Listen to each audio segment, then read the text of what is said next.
Okay, it is time to get the nonsense started for today. And, so, today, I finished the whole saga of moving mattresses around. Thank you for the head pats, Tora. By swapping out Mom's old, mattress with the new one. Everything hurts, but not as much as last week, thankfully.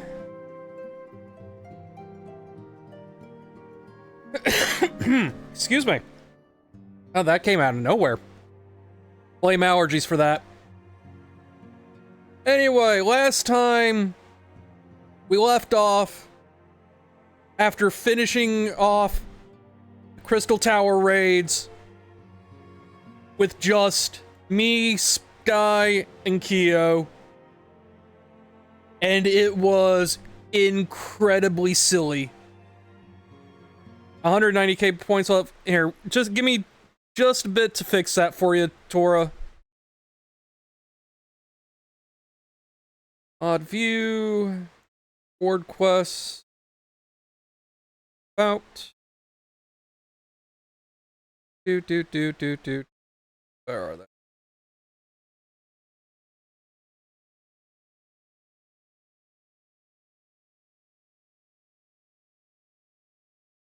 There they are.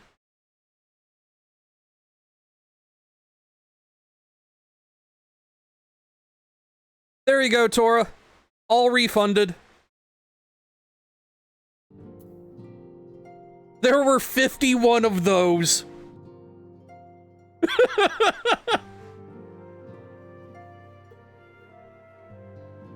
And that's like, what, 1,000 points?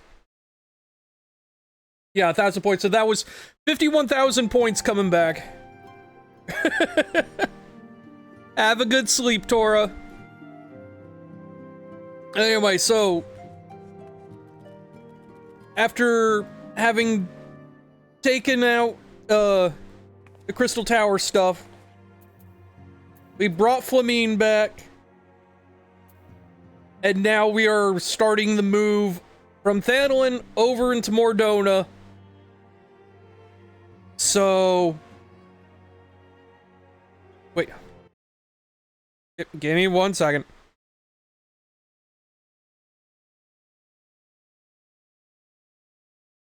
There you go.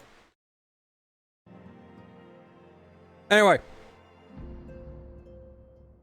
Yeah, this is like one of the last times that we will be pray return to the Waking Sansing.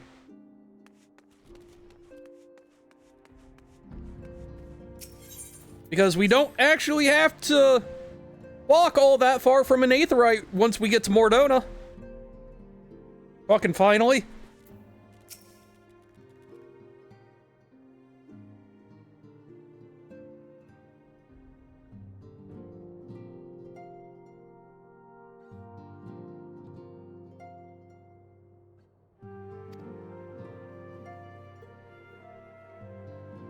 Yes, you do. And we will be. Believe me. There is no world in which I skip the Warring Triad. I fucking love the Warring Triad. Even if they are still some of the hardest trials to solo. Because, like, Sephiroth has an instant death move if you don't pay attention to his mechanics. And I'm just rusty there. Well, okay, wait, no. I'm thinking of the extreme fights. The normal fights I should be able to solo no problem. But the extreme fights I struggle to solo because Sephiroth has an insta-kill, and Sophia has the fucking scales that I am really bad at keeping track of and end up sliding off the stage.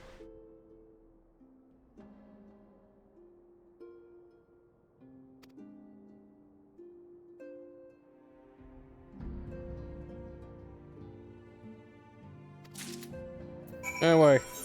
To Mordona!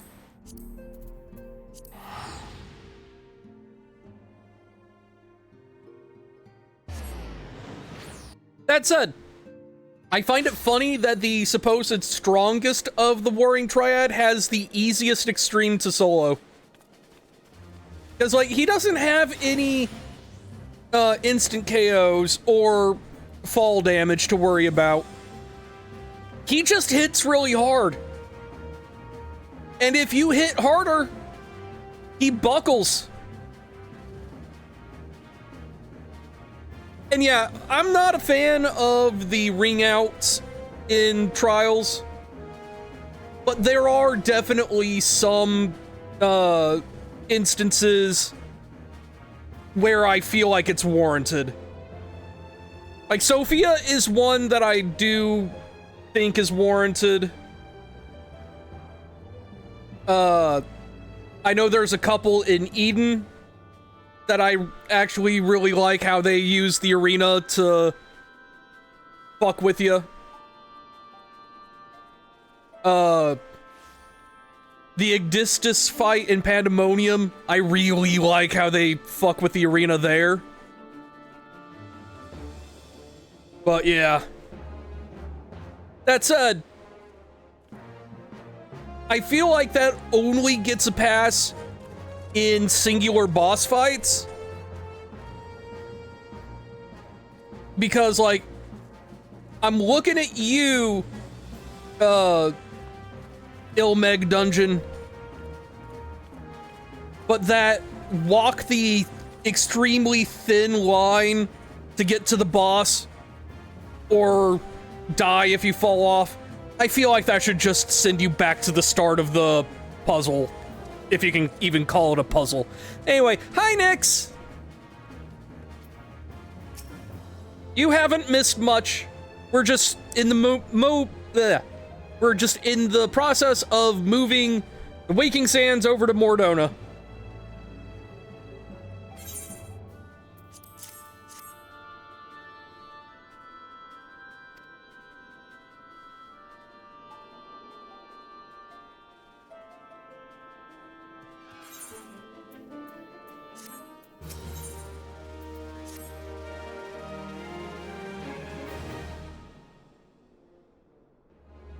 We're going up from specks of sand to actual rocks. Yep.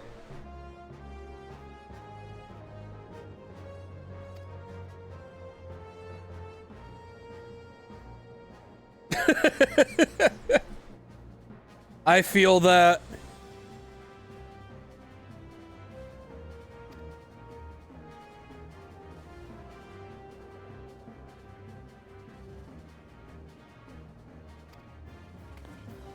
It sure fucking is.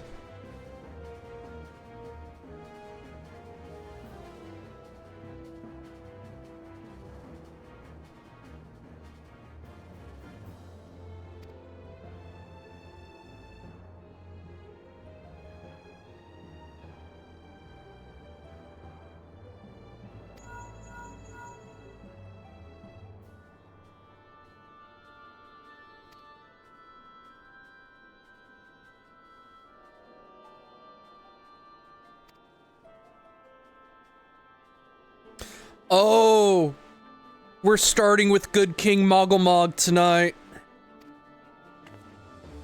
Either that or, Garuda Hard. I forget which.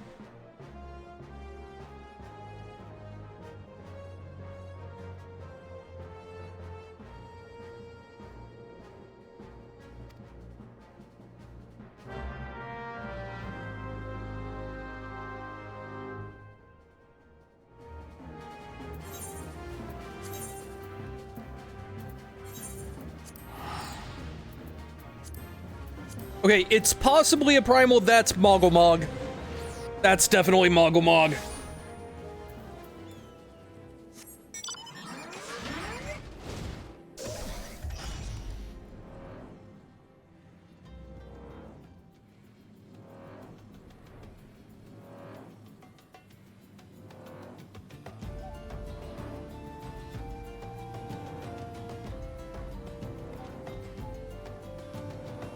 So, fun fact.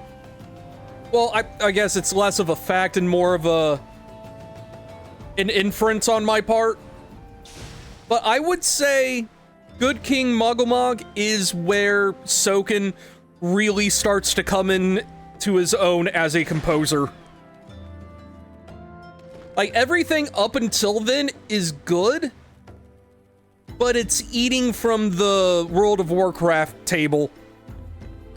Like, there is nothing really in the soundtrack before Mogomog that feels distinctly Final Fantasy.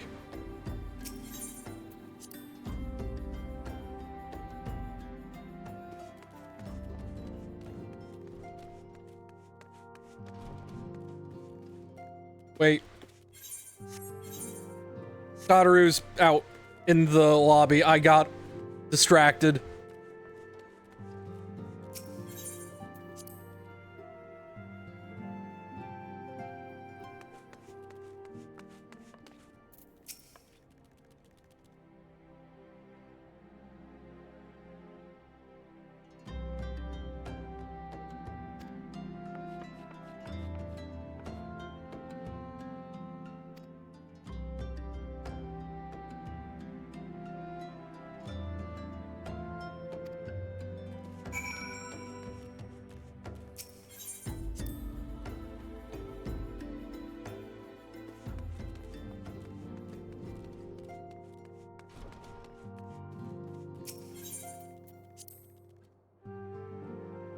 Oh, absolutely. I am doing all the raids.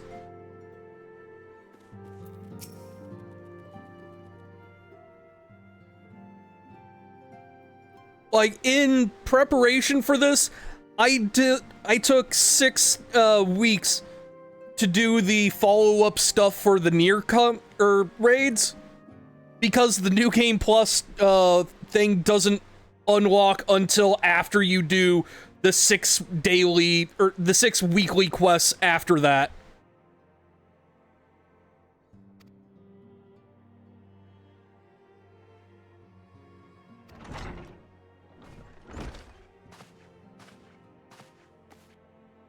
I'm probably not going to do the epilogue stuff for the Nier raids when we get there. I'll probably just summarize it, because I do think it's, you know, worth knowing how it summarizes. But also, unless they change how it works in New Game Plus, I'm not sitting here for 6 weeks doing that.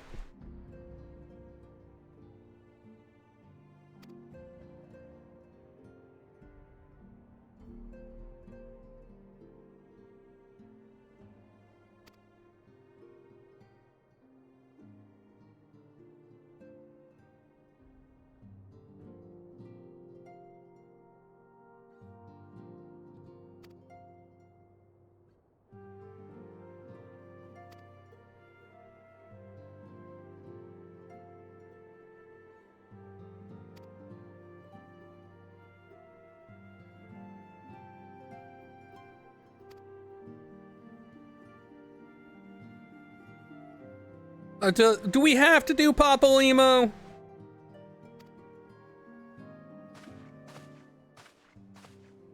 Can't we just bury him in the potato patch where he belongs?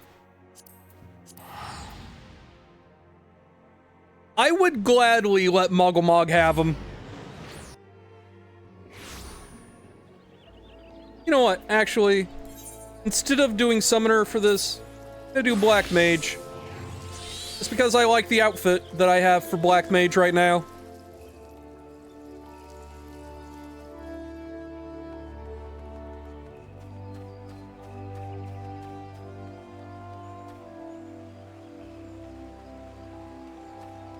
What is the chest model after? Yeah, that's okay. That's the, or this is a tanking dress. This is tank gear from the Nier raids.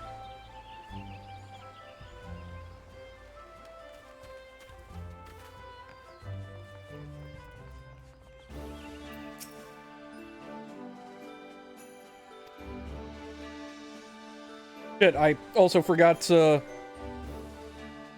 put the chat cover up. Oops.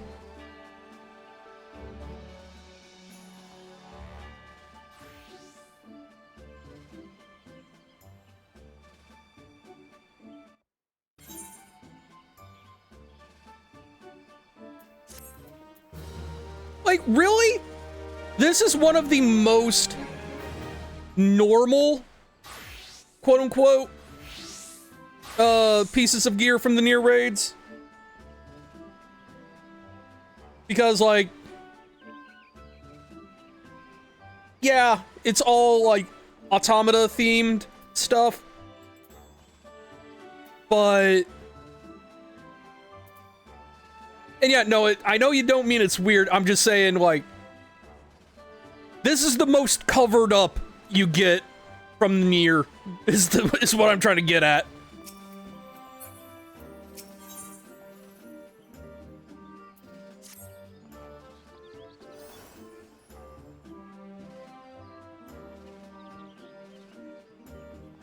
Be more armored? Yeah. Well, see, okay, that's where the Nier stuff actually kind of comes in, because they have an explanation. Basically, all of the, like, gear that the androids use in Automata is magically enchanted to be armored. So you get the mobility and lightness of cloth, but the hardness and protection of plate mail.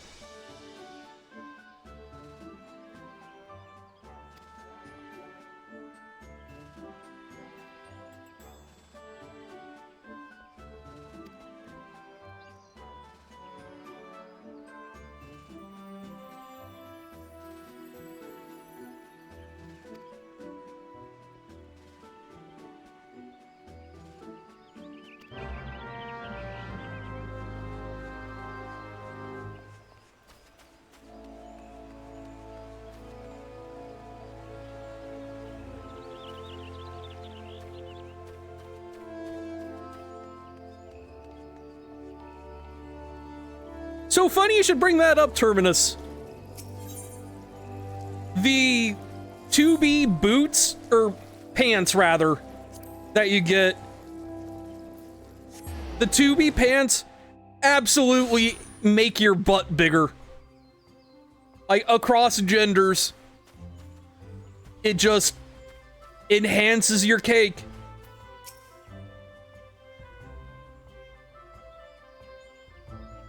Like, people have done, like, side-by-side of with it on and with it off, and it's kind of funny just how, pronounced that is. That it goes in and modifies your character's model to have a bigger butt. And you cannot tell me that that wasn't specifically Yoko Taro's, behest.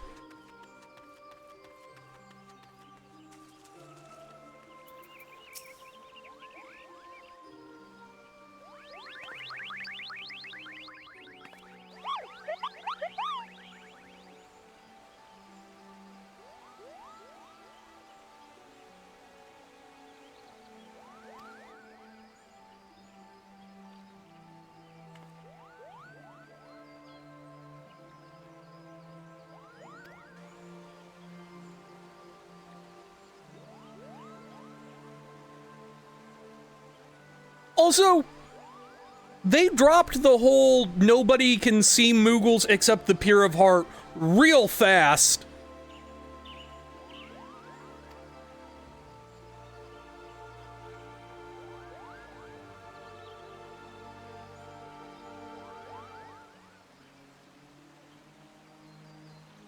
Get that charged up.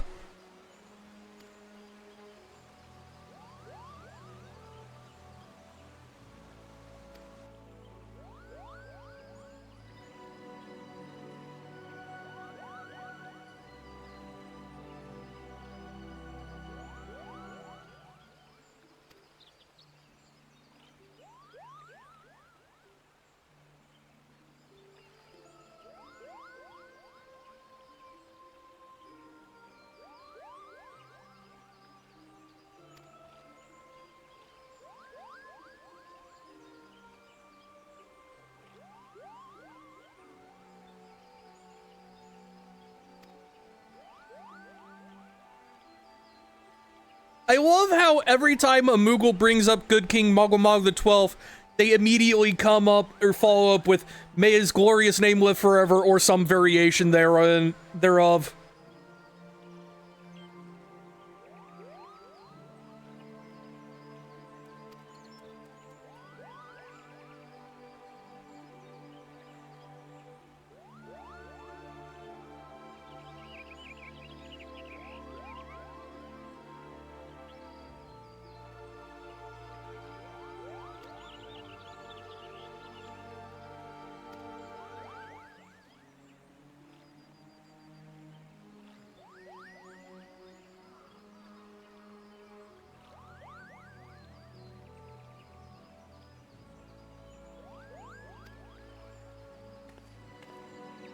In some versions of the myth, it's one of his whiskers. Yup.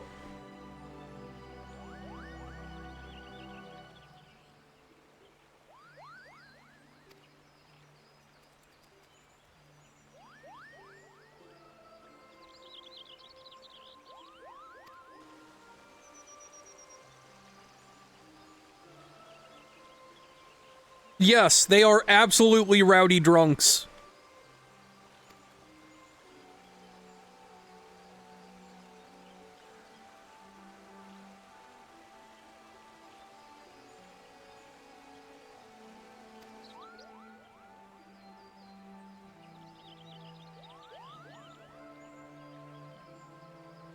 Also, I love how they do make this relevant to the bigger story, because, like, Good King Mogglmog could have been just a kind of filler boss that you throw in for funsies, but no, they tie it in. This sets up the, not all primals are gods, and sets up Shiva. And then later, Anima.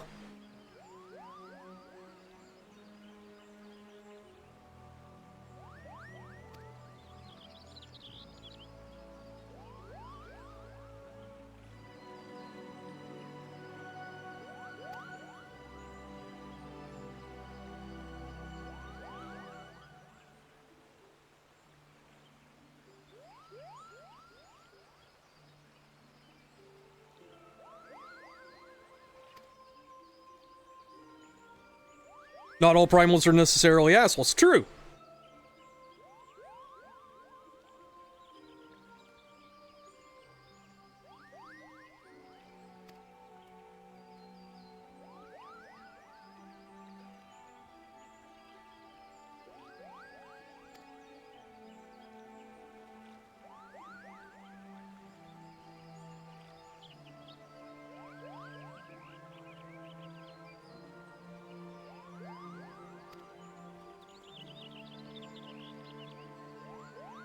Anima. Oh, yeah.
You sure can't.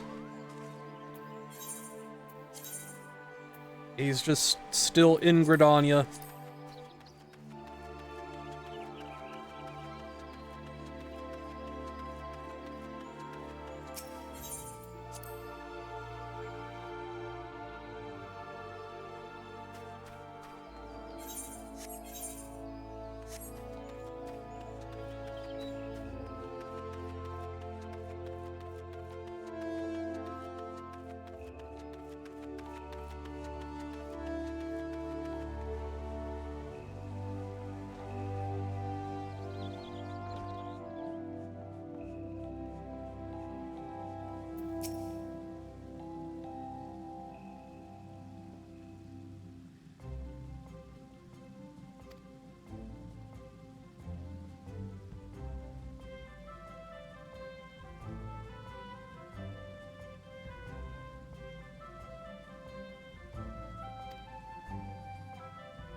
Kind of, yes.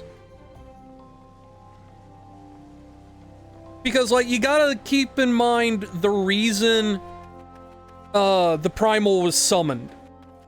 Because, like, the primals are summoned for a reason, and they work to achieve that goal.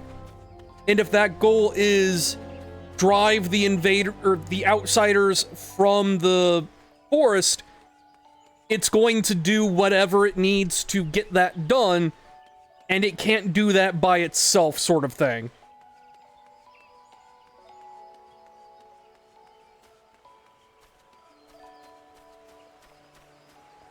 Like, as far as, like, the actual primal itself goes, no, it is not an accurate reflection of who Good King Mugglemog may or may not have been. Because, like, you get into that with the tribe quests as well. Because, like, when you start befriending the Amalja, Ixal, Kobold, and Sahagin, they will all kind of wax poetic about what their primals mean to them, and how the Tempered twist that into the primal that you fight. Which then, of course, explains why Ysael summoning Shiva isn't actually embodying Shiva's spirit. And yeah, that's basically it, Nyx. Like, the primal is, for lack of a better explanation, an empty vessel. Like, okay, so the ether makes the primal's body. The prayers make the mind, sort of thing. So, like, if everyone that was praying to Varys to stop Xenos when he was summoned, he would have been lashing out at Xenos. And, well, until Fandaniel steps in and uses Ascian magics to fix that. But, yeah.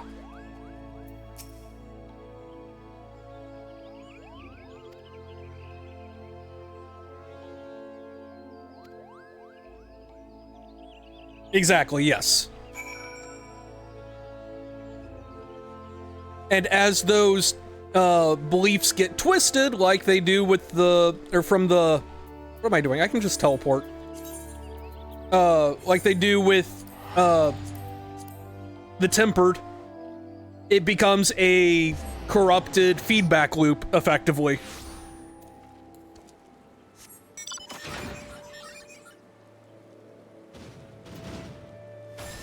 I need to just sit down and watch all of Fantasy High.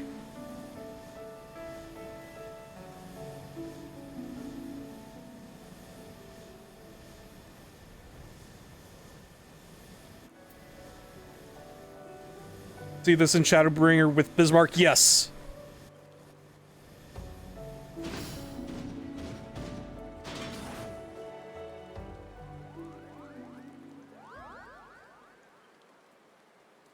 Yep.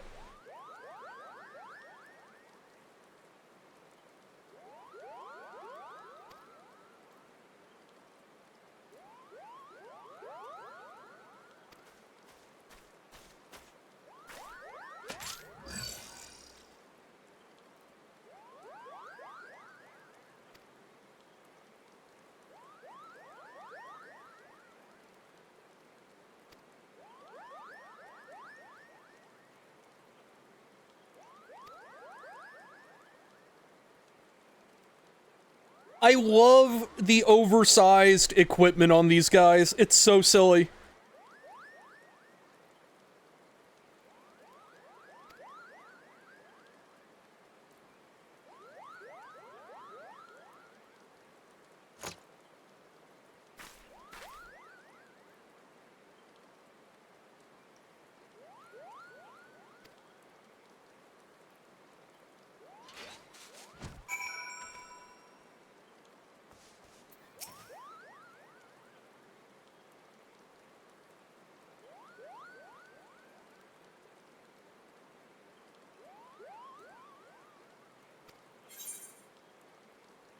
Alright, this is a fucking escort mission.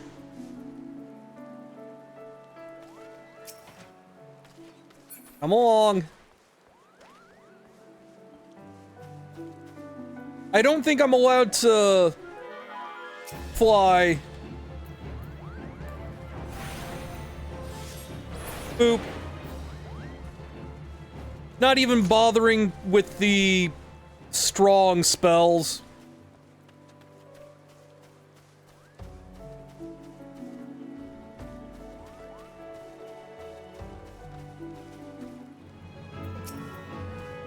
In fairness, at the time, people didn't know that, so...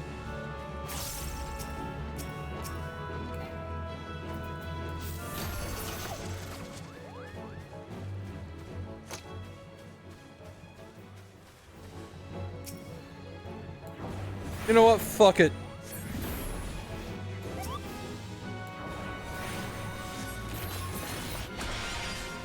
Breaking out the big guns just because they're easier to reach.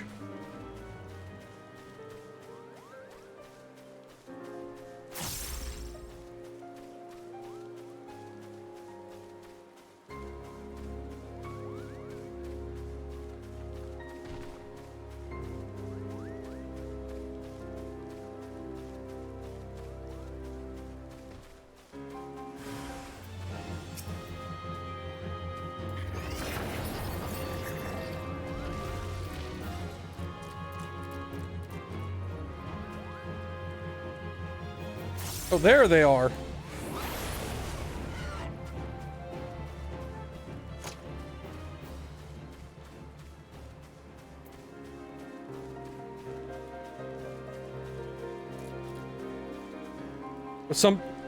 Okay, yeah. If they still do it, they have no, excuse, but...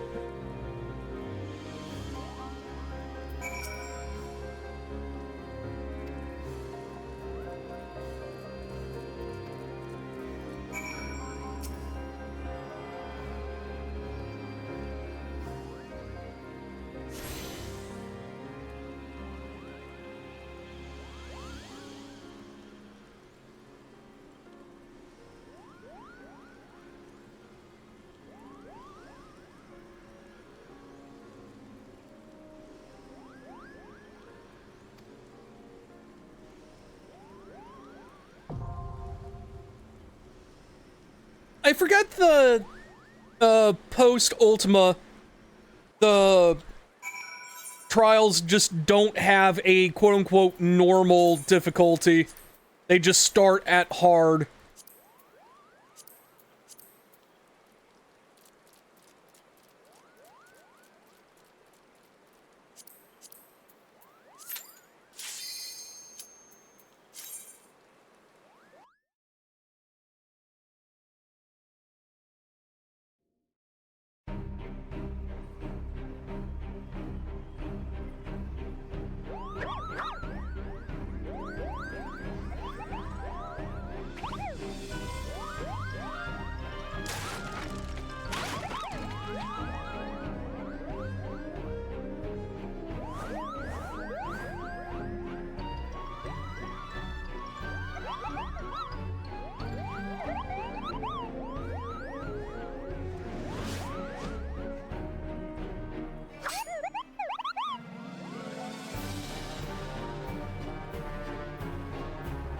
They can indeed.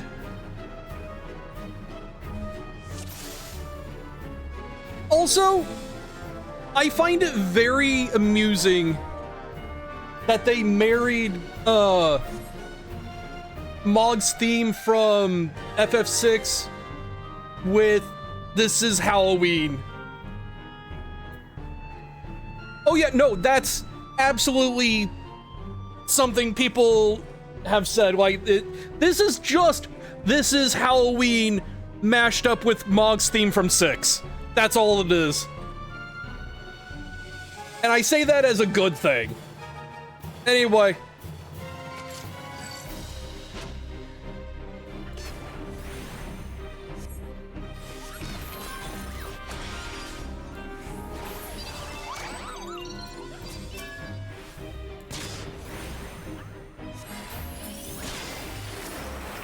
Also, pay attention to how the song sounds as I go through this fight.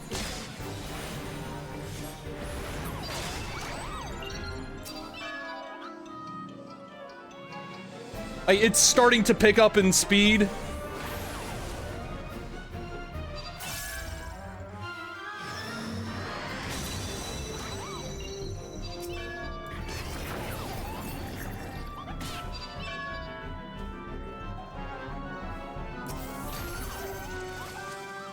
Now it's kind of off tune.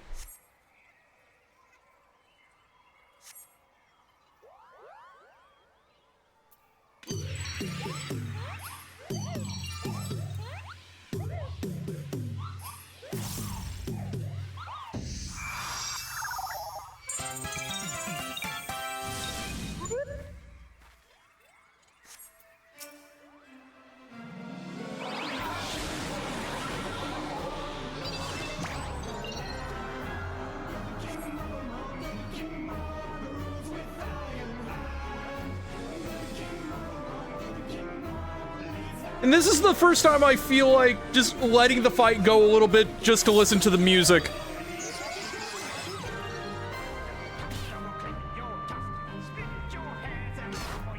And also just to kind of give the fight mechanics a little bit of a spotlight before I just end it.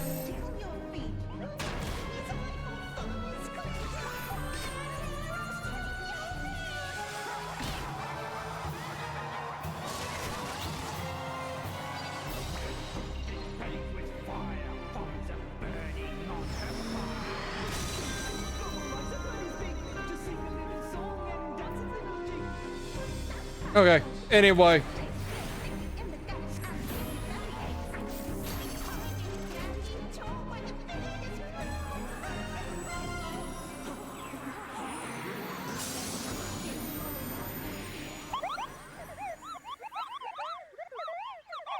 It wasn't even that. He wasn't hitting me at all.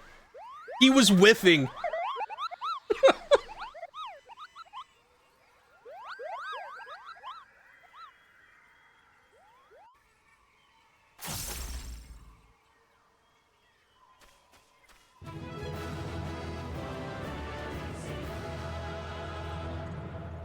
So, the mechanics, or the spells that, like, he throws out cannot miss. But the auto attacks where he's just bonking you with the staff, I was dodging those.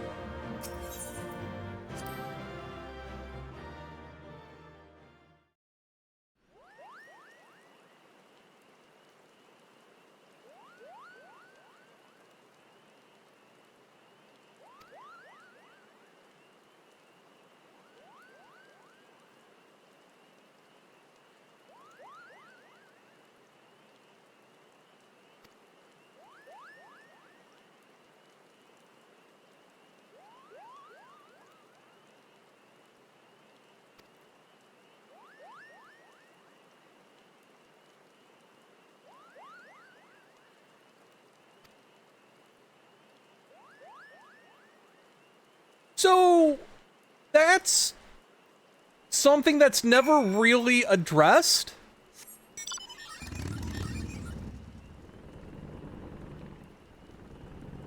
Like, it's a possibility that they're tempered,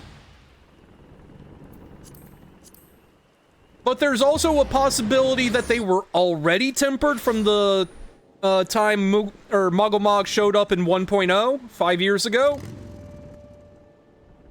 Or they could just not be tempered at all. It's incredibly unclear.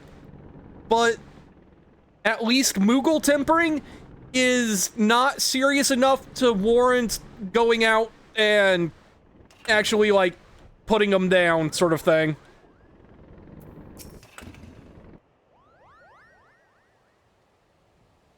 Like, there has been, like, some theories as to what's going on. Like, the idea of Moogles being resistant to tempering because, like, they are, potentially, like, etheric ethereally not dense because they can supposedly hide themselves from whoever they want, kind of like how Meteon did, and thus there's not a whole lot there for a Primal 2 temper. Or it could just be that Moogles are just kind of dumb and fucked up the Ascian primal summoning ritual to the point that they actually did a perfect creation magic by accident.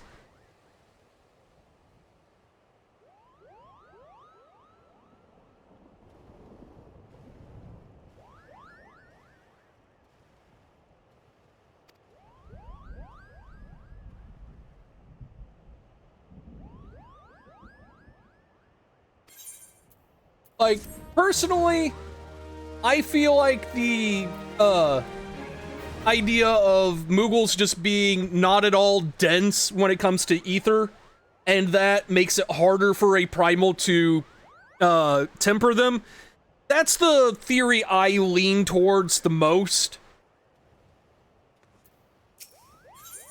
Because, like, Moogles do seem to be sort of like a natural version of what Meteon would, or was trying to do.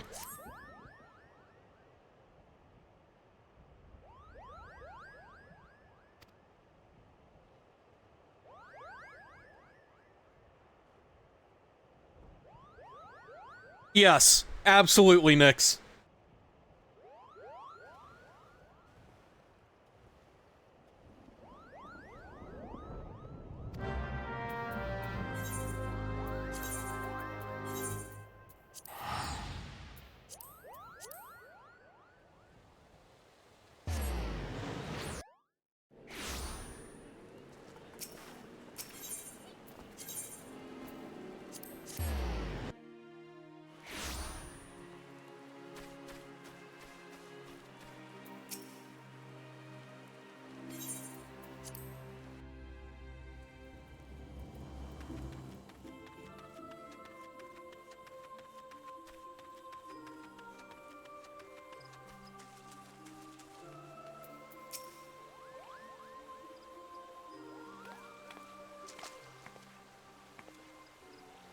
Oh, that's not a good sign.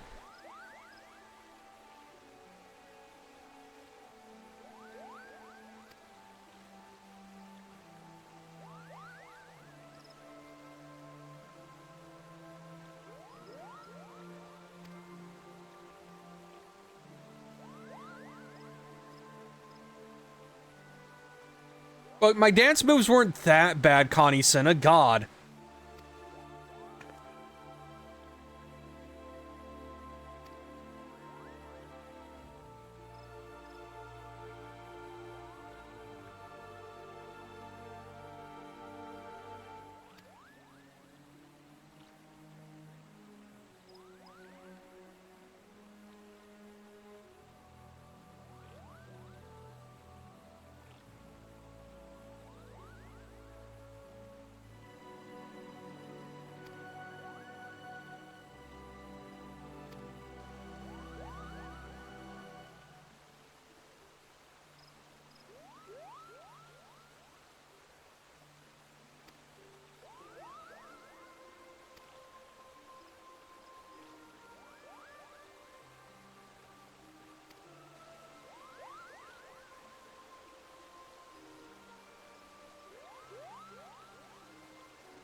Okay, that's good to hear. Just that one outlet might have a problem then.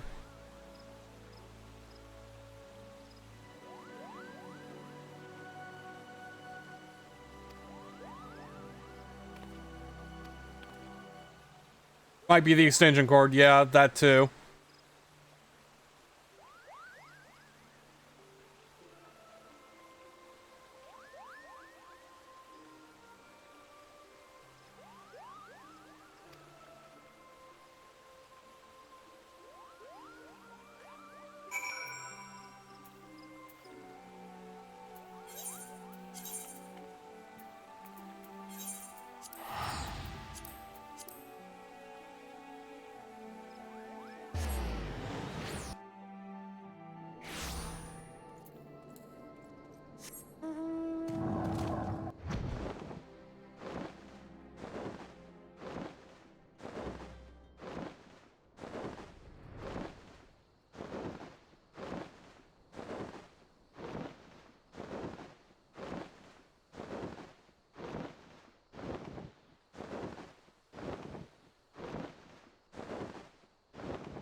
And this is just covering their butts and saying, hey, we're still coming here if you're still going through the Bahamut raids. Since Bahamut was, like, being slowly rolled out over the course of these patches.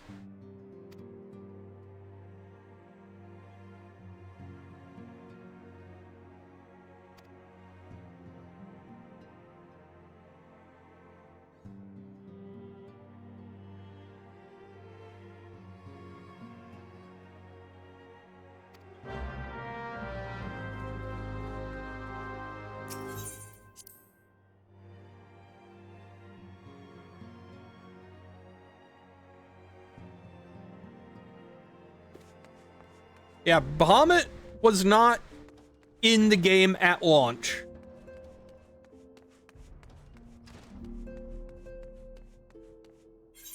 Like, you can actually tell, like, how they're rolled out. Because, like, the binding coil came out with the first major patch post-launch. And the second coil came out with the... Okay, so wait, no. Binding coil came out with the first major patch, Labyrinth of the Ancients came out with the second. Second Coil of Bahamut came out with the third major patch. Crystal Tower was the fourth. Final Coil of Bahamut was the fifth. And World of Darkness was the sixth. Like, that's usually how it goes. Like, get one branch of the normal raid, then an Alliance raid, and then they alternate per patch that way.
"12 hours later."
Hi, Elidibus.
I mean, he forgore, but he also remember a lot.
Also, can I just say it's very weird that Minfilia's dress has a butt window.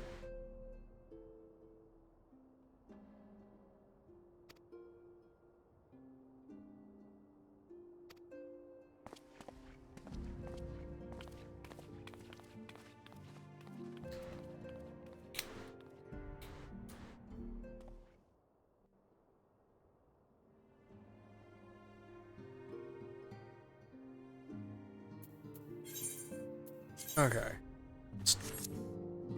Right outside.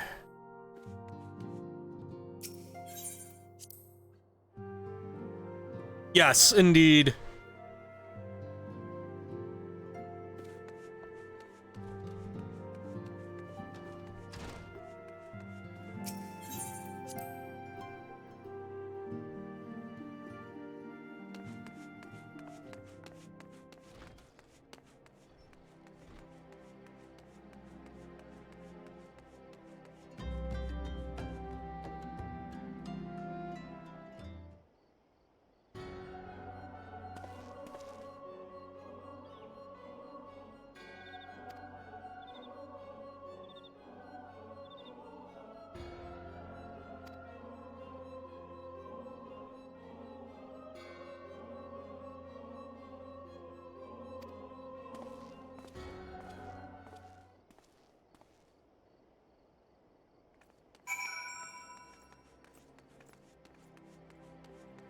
You may even perish, he says.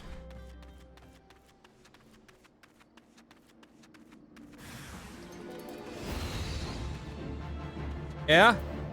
Gonna attack? There you go. Come on, boys. Gotta get a move on.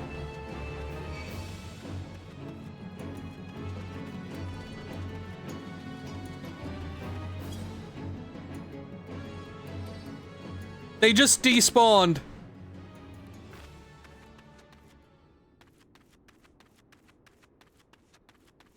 And I have to kill them, or else I don't get credit for the quest.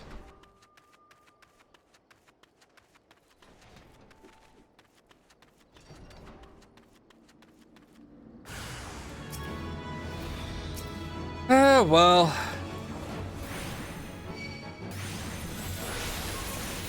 Anyway.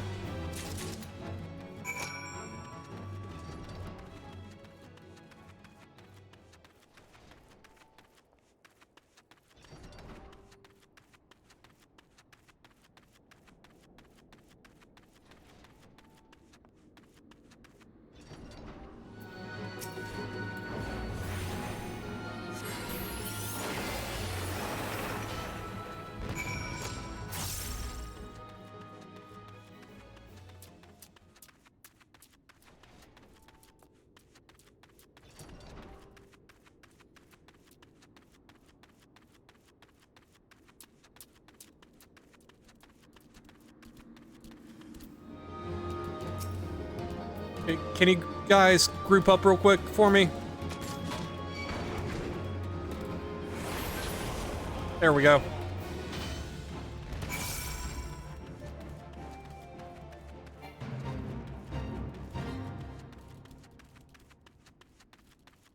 I mean, these demons seem to be weak to all my magic.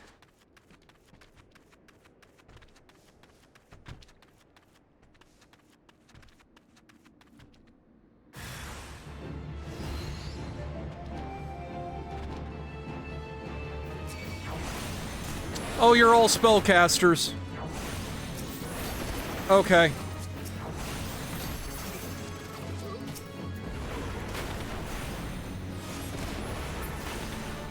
And you, buddy, you have the misfortune of getting hit by my strongest spell.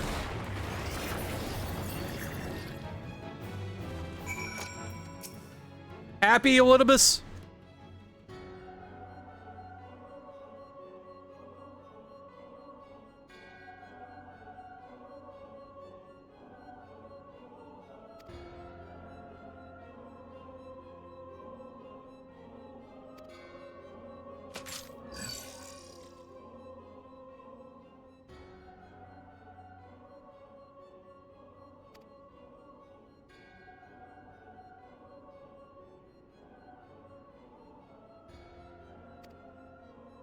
Yep. I'll be right back, guys.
Okay, sorry about that.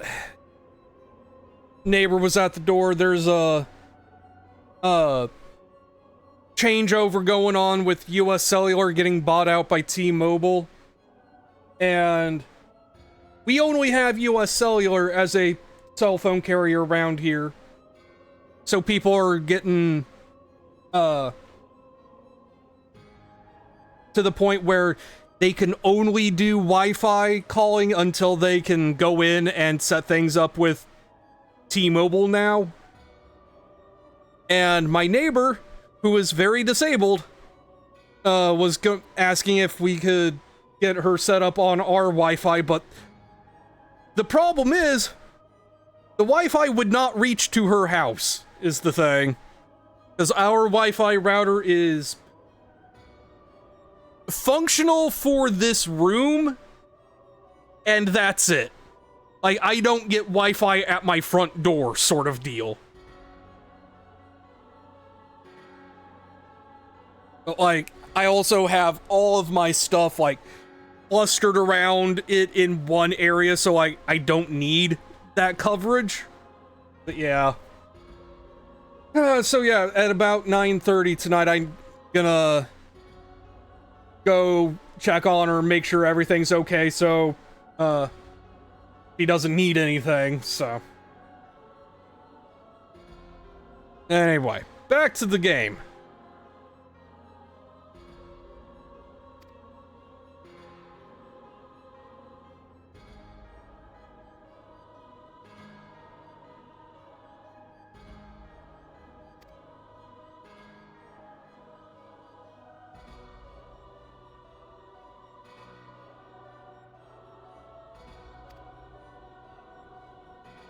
It's a big, glowy, bisexual stick.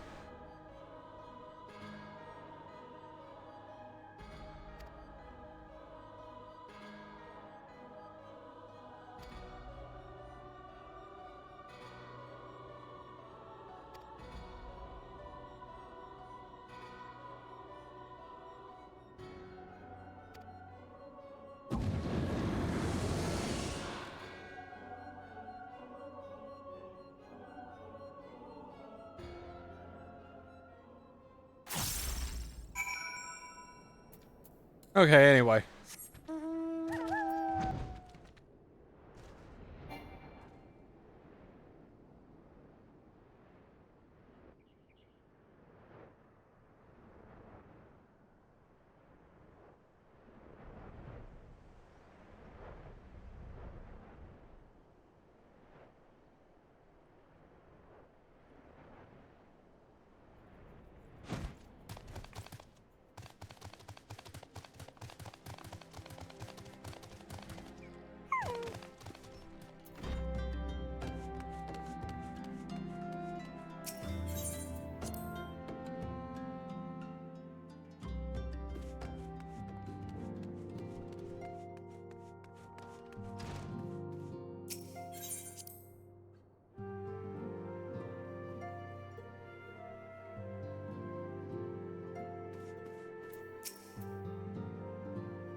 Not quite time to go study abroad.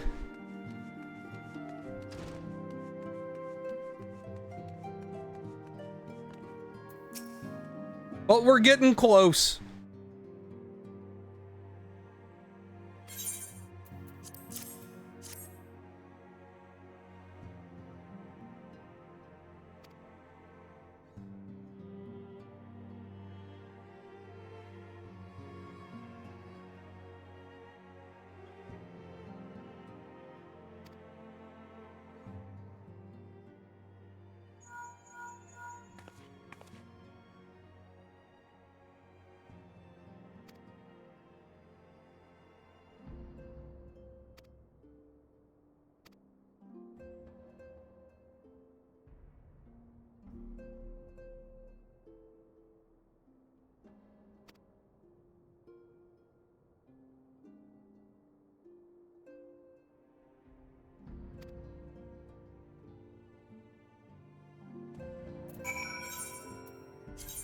And so we no longer return to the Waking Sands.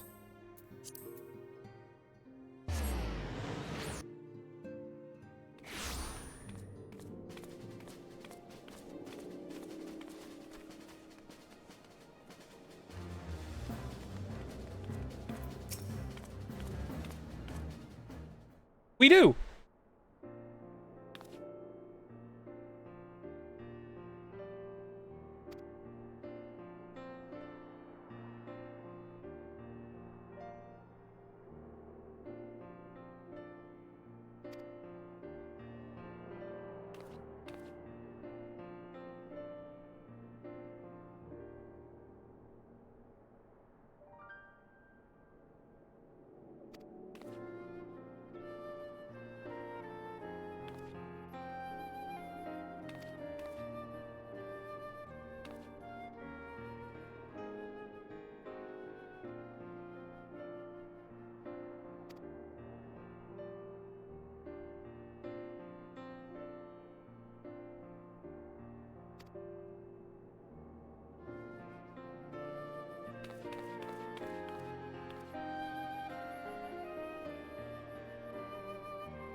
It's not her bar specifically. We just own the building the bar is in. Also, there is one thing about this that I kind of wish was replicable. And that's the first time you get to Mordona, none of this is here. Like, when you get to Mordona at first, it is like just a few tents. You know, well, it was back in the day when the game had just come out, you know. But during the time between the game's launch and the first few patches, it gets built up into this by the community.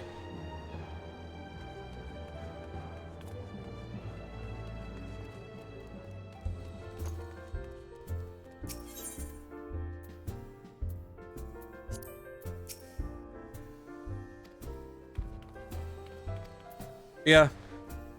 We just walk through the bar to get to our headquarters.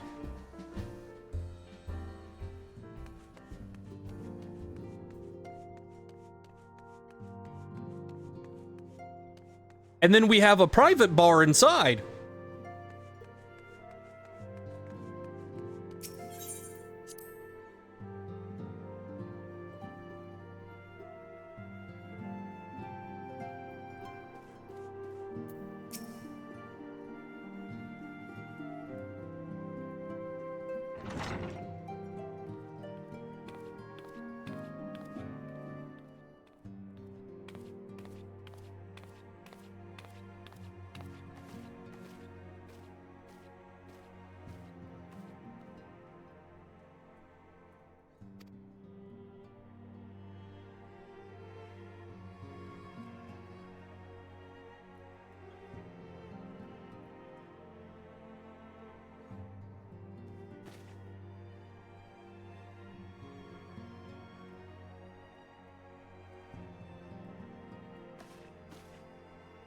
Sure is.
I love that this is set up here.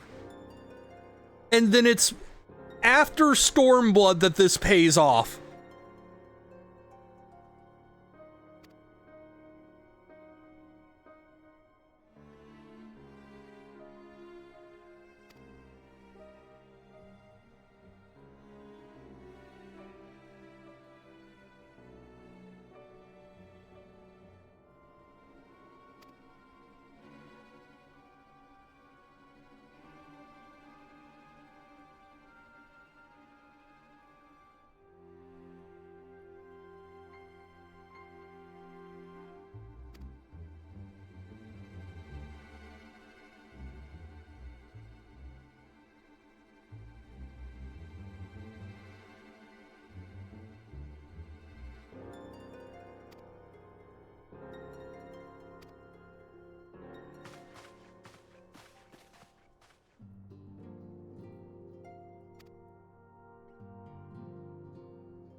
And when it is often, or when it is mentioned, rather, it's usually in a mocking tone.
And now it's time for Leviathan.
But before we get to Leviathan, we gotta do a couple hard dungeons, I think.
So Somnus is a drug in game, if memory serves.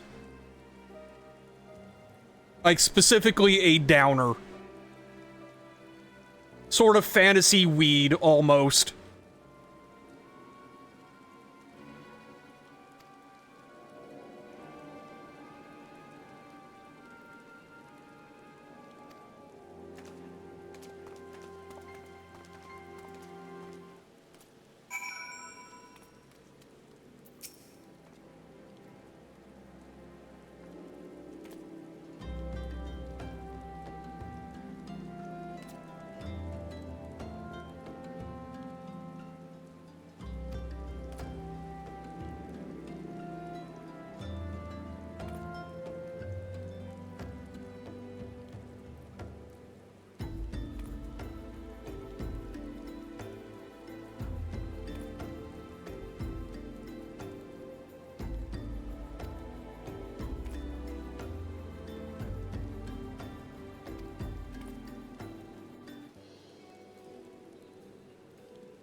Now then.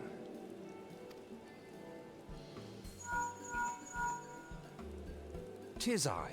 The situation may be more complicated than we anticipated. God, Thancred sounds so weird in A Realm Reborn.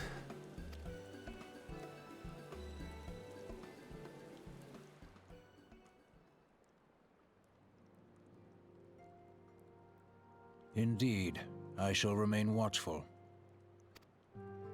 Ere thou goest, another matter requireth thine attention. A young maiden, full eager to... Wherefore inquirest thou of her fairness? Ugh, very well. Be she damsel or devil, I shall direct her steps to Revenant's Toll.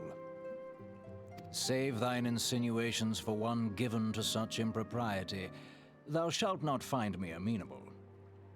Like, Urianger really is the easiest example to, you know, say, like, this is mostly just bad direction.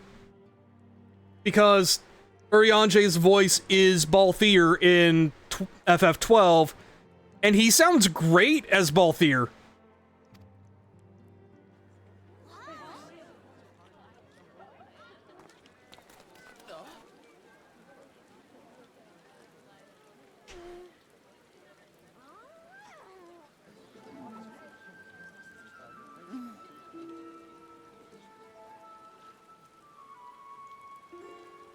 Far across the sea from the land of Domar have we traveled. We seek audience with the ruler of these lands. Who here speaks for you? And this is where they start teasing stuff they were gonna release with Heavensward.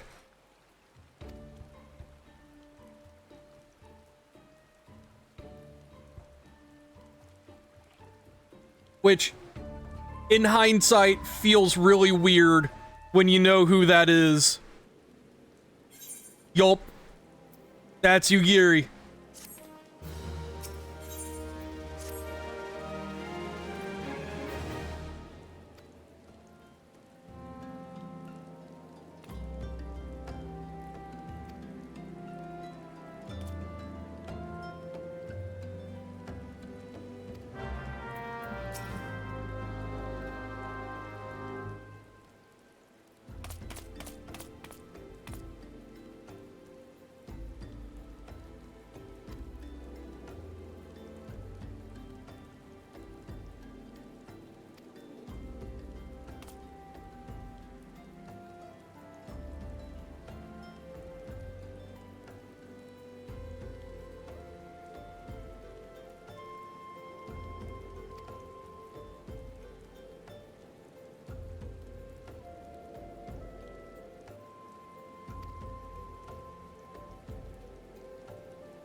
I mean, yeah.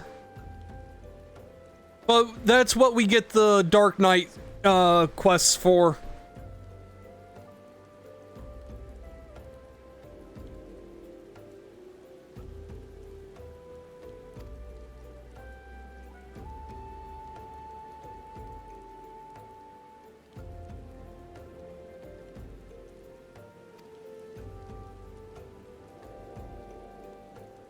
No, the Dark Knight NPCs are both Aura that fled Doma and wound up in Ishgard.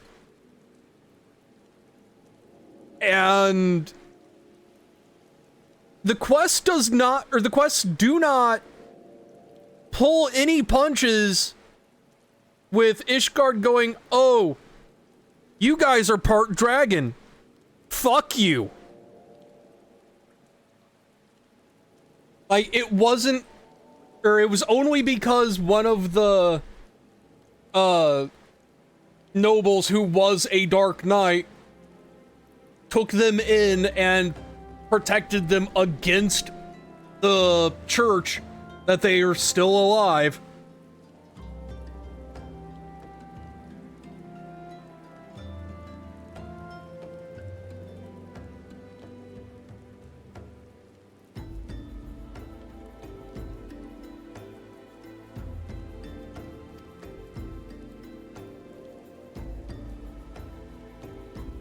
I mean, Ul'dah treats the Alamegans as like a passive nuisance. Like, they're still racist, don't get me wrong. But the Ishgardians wanted to spear the Aura that showed up. Like, they were branded heretics on site, sort of deal.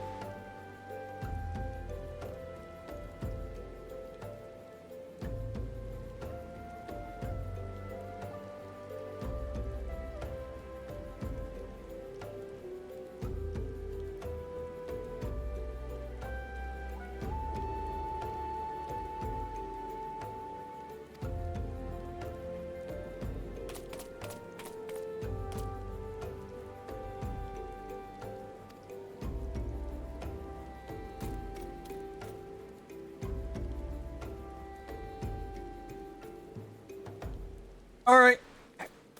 Have a good one.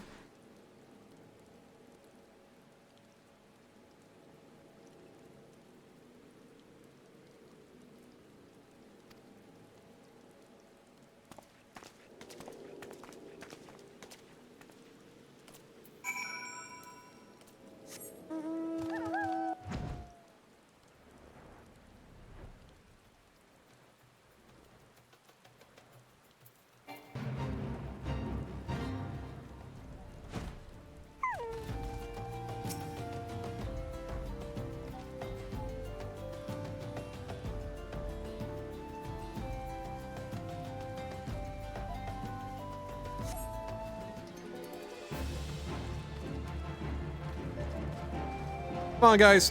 Start punching. So I can do this in one spell.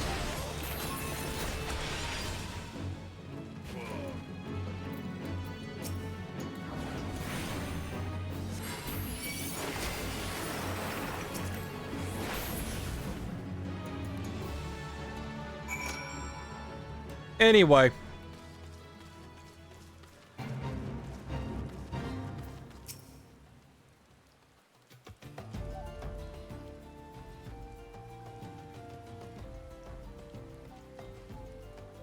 Also, this is a really cute outfit for Y'shtola.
I mean, yeah. But we have other duties to attend to.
You know, Alvino is kind of a dick here, and I kind of love that for him.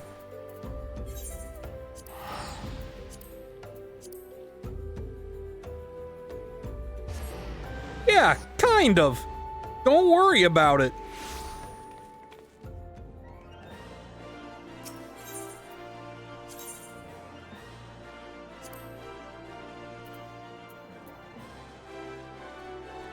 I think Goldsmith's Guild is as close as we're gonna get. Wait, no. I'm dumb. Chamber of Rule.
He cannot. No.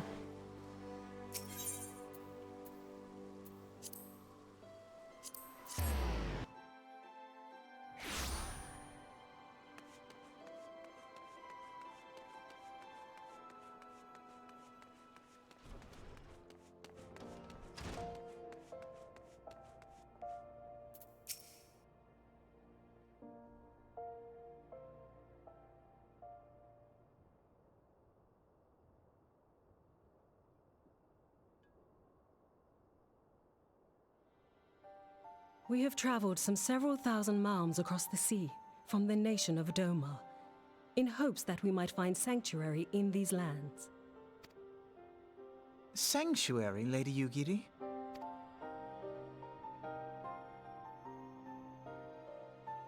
Aye. Lying within Othard, Doma was under the dominion of the Garlean Empire, as I'm sure you are aware. When the War of Succession broke out in Garlemald, we espied an opportunity to free ourselves from the yoke of imperial oppression and took up arms. Only to be crushed. And so I gathered what few Domans escaped the reckoning and guided them hither to your shores. A war of succession? Then the Emperor... Forgive me.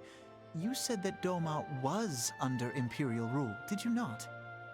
So yeah, Solus, you know, Emmett, decided that it would be the funniest if he died right about the same time you put the finishing touches on Ultima Weapon. And so he's dead now. And the Empire is currently in a civil war between Varys, his cousin, and I think, like, Gaius was also positioning to take that spot, but he is no longer in the running. Doma is gone. Razed to the ground as an example to the other provinces. I mean, no, it's not. That's an exaggeration. 12 have mercy. And your people? On a ship anchored in Vesper Bay, flying borrowed colors. Many were complicit in the rebellion, or akin to those who were. They will not come ashore until I send word that it is safe to do so. I sought an audience with your rulers, but was summarily refused. The lords of Ul'dah are not wont to entertain foreign refugees without suitable encouragement. Mayhap I was foolish to expect otherwise, but our supplies run low and we have young ones in urgent need of care. I have seen the tents outside the gates, however. We are not the first to seek asylum, nor will we be the last. Be that as it may, Ul'dah is no friend to Garlemald.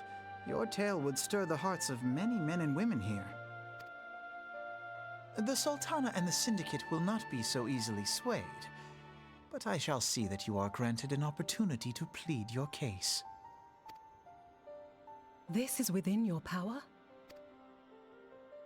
Well, far be it from me to boast, but I do have the ear of certain influential individuals. I am in your debt. Lady Yugiri, forgive me for observing, but your choice of attire seems like to evoke feelings of mistrust. So this is where I question the idea of what they were doing with this. Men are wont to fear the unfamiliar. We know this from experience.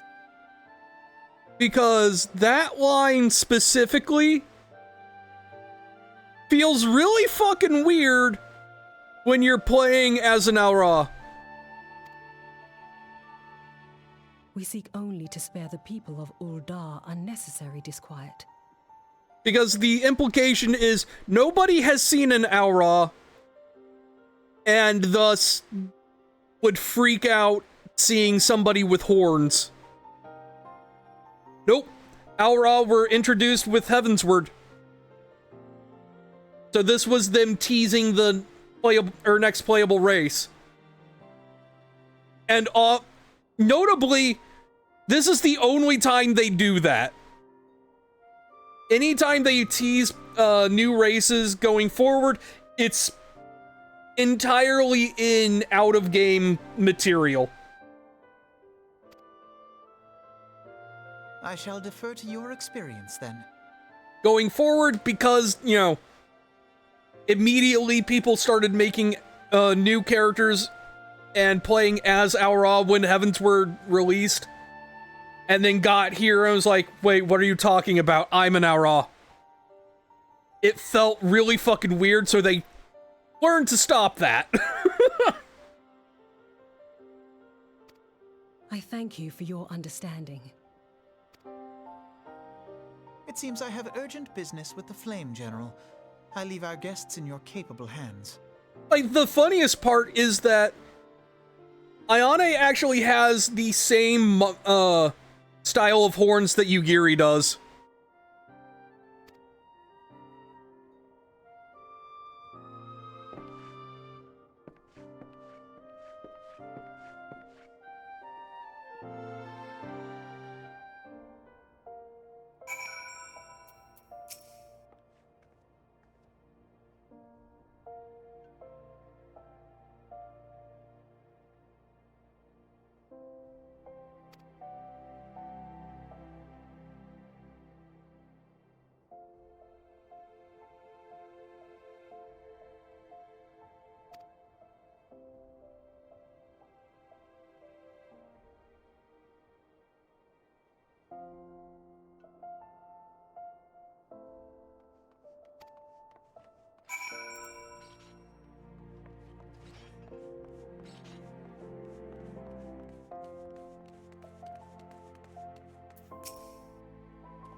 Is there a... There's a fucking parade going on? What the fuck?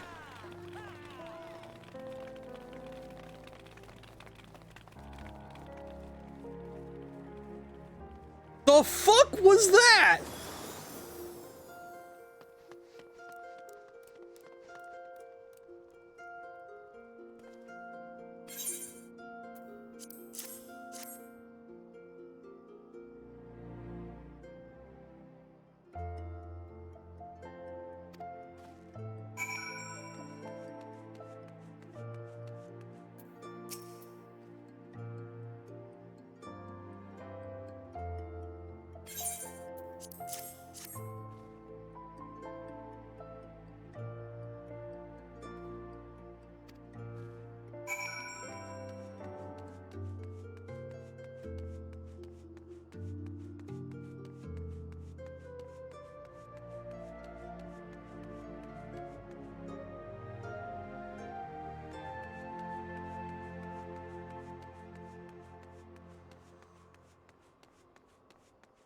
They're still going.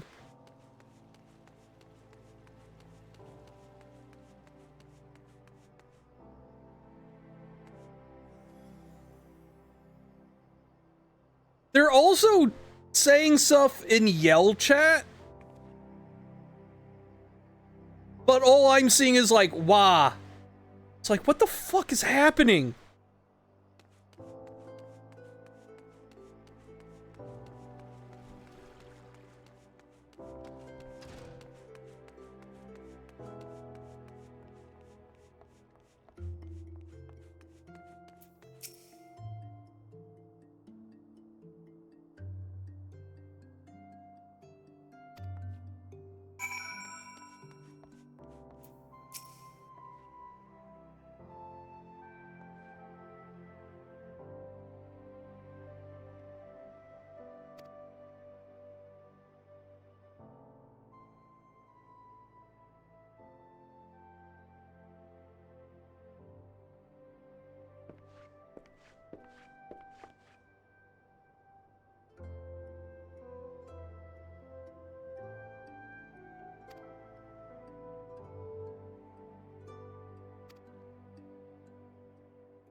Also, I'm not gonna lie.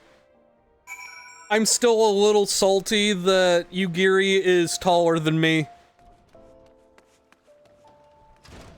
Because I am the max height that they will allow player characters to be as an aura.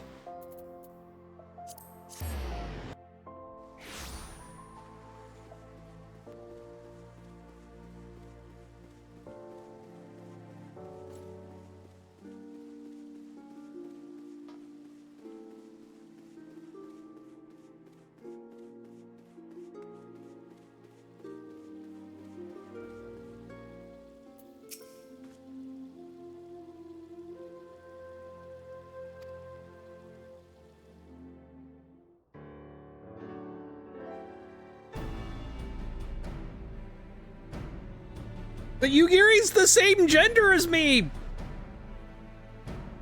I don't want to be as massive as a Rogan. Rogadin. To mark this auspicious occasion, I should like to present to you the finest treasures our humble nation has to offer.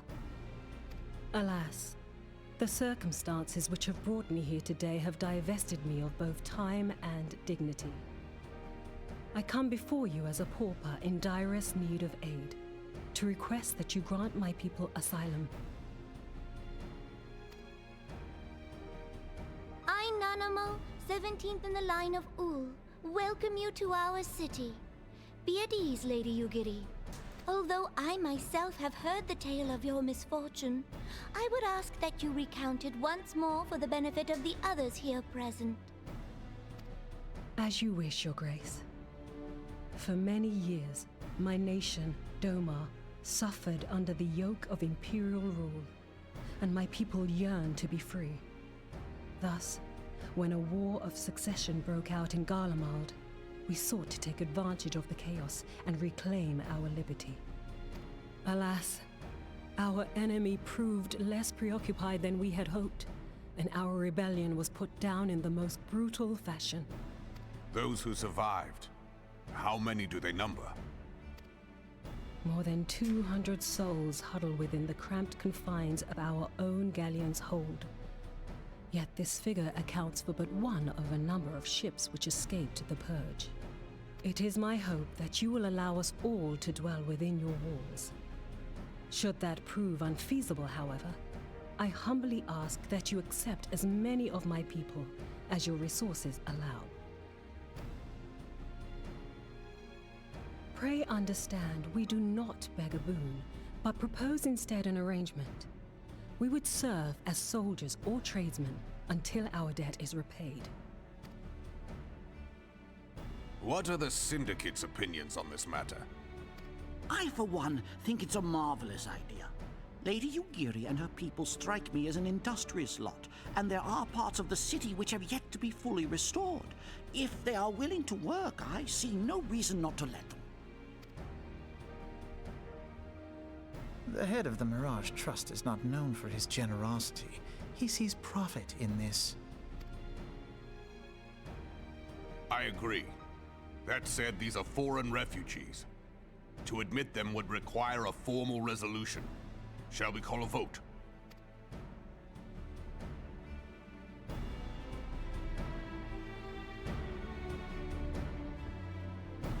The law is the law. Lord Lolorito? Tell me, are you blind or willfully ignorant? Even now, our streets are choked with the displaced victims of the Calamity and Alamigan refugees. They live hand to mouth, subsisting on aid provided by the immortal flames, the cost of which grows ever higher. The wealth of Ul'dah is not without limits, my friends. And need I remind you that these refugees are prone to violence and criminal activity? You have all read the reports, I think. Without homes or employment, it is only a matter of time before men grow desperate and take that which they imagine has been unjustly denied them. Yet, knowing this, you would have us swell their ranks. Mayhap you think the brass blades and the flames are not hard-pressed enough? Some say the chairman of the East Aldenard Trading Company passes Gil thrice daily. This may explain how he came to be the wealthiest man in Ul'dah. Or it may simply be that he's ruthless beyond reckoning. Surely the Sultanate can support the few hundred domins Lady Yugiri represents. That our resources have been taxed, I do not deny. But we are hardly in danger of financial collapse. I move that an exception be made. An exception, Your Grace? I am suddenly reminded of a similar debate some years ago regarding a number of Alamigan refugees, if memory serves. What were your words that day? Yes. The law is the law, and so our visitors remained in Little Alamigo. Mayhap our wise and benevolent Sultana would be so good as to enlighten us as to which other of our laws should not be upheld. Mind your tongue, Lolorito. My lord, I share your concern for the welfare of our great nation, but we must endeavor to take a longer view. You know as well as I that people can be a resource still more precious than Gil. Precious or not, they were never yet so reliable. And unlike those who frequent your establishment, I have no desire to gamble with my future. Uldar's greatest asset is, and has ever been, her material wealth. We risk this at our peril. One need only look to Teleji Adeleji's example for evidence of the danger in allowing sentiment to dictate policy. How far the vaunted Mirage have fallen, both in repute and profitability, since he began employing refugees. How I choose to conduct my affairs is not your concern, my lord. A proposal has been tabled. Given its urgency, I move we forego further debate and call a vote. To accept the Doman refugees or not. Those in favor, I bid you remain. Those opposed, I bid you leave.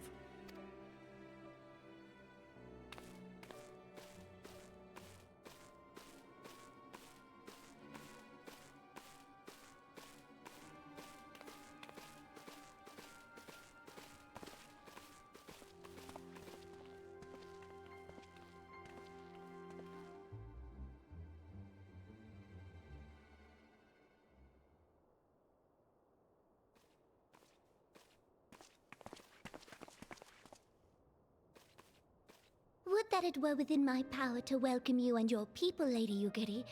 As you have observed, however, my authority in such matters is regrettably limited. Without the consent of the Syndicate, I cannot act.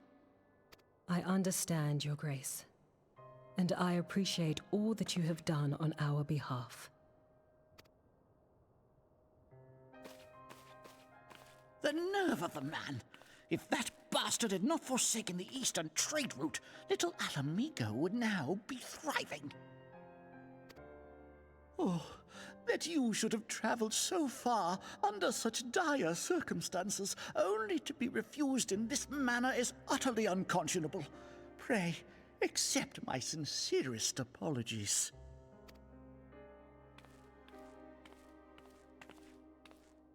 Now that the Empire no longer poses an immediate threat, they see little reason to maintain the pretense of unity. The Monitorists have grown especially defiant of late. Lord Lolorito most of all. But this is neither the time nor place for that discussion.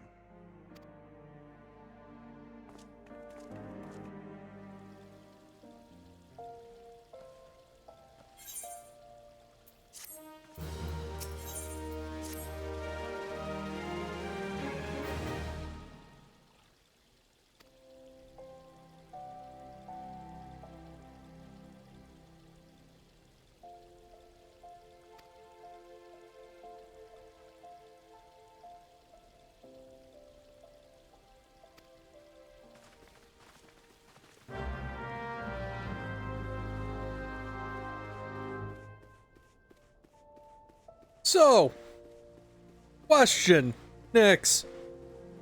Who do you think the most evil potato is yet, so far?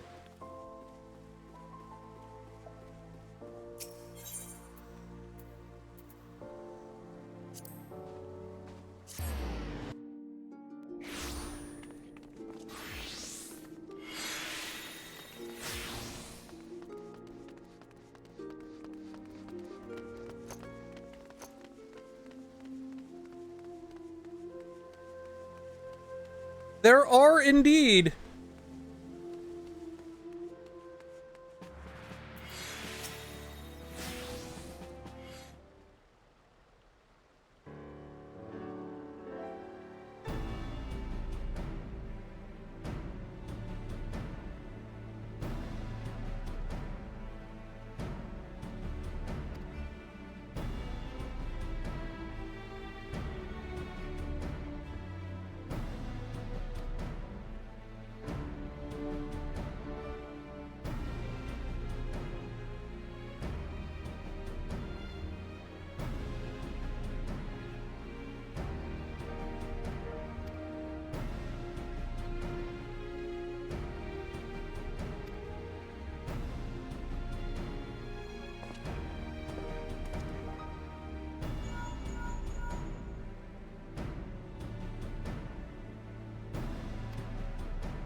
Don't worry about it. Also, 1 second.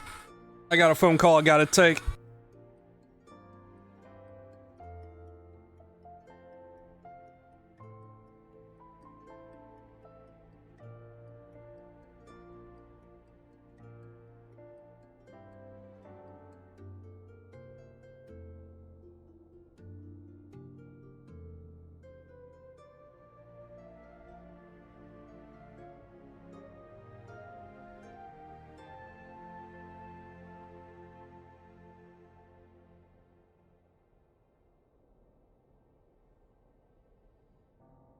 Okay. That was my neighbor. They got their phone working, so I don't need to worry about checking up on them.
Horus, Potat, Momodi, and Tataru and Kryl are the only non-evil Potats.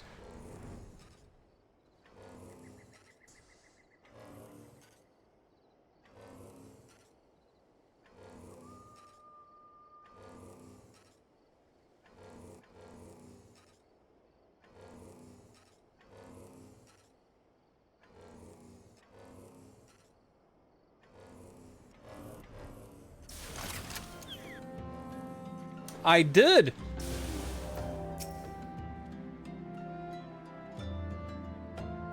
Like, you are correct, yes.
All right, kids. Ha!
Last kid is inside a building, isn't he?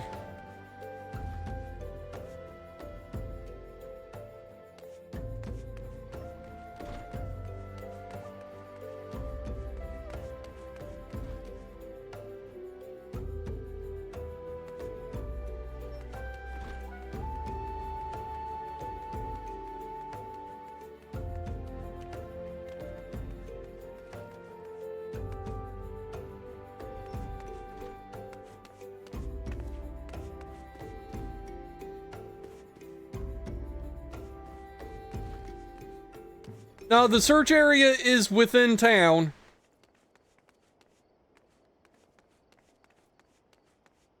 Like, he can't be down there.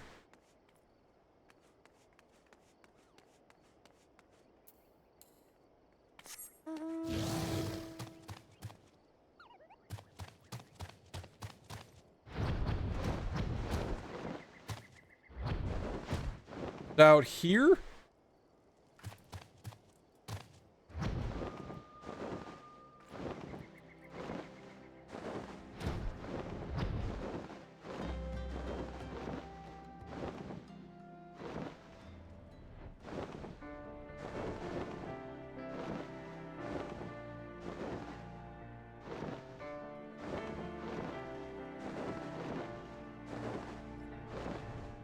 There you are, you sneaky little brat.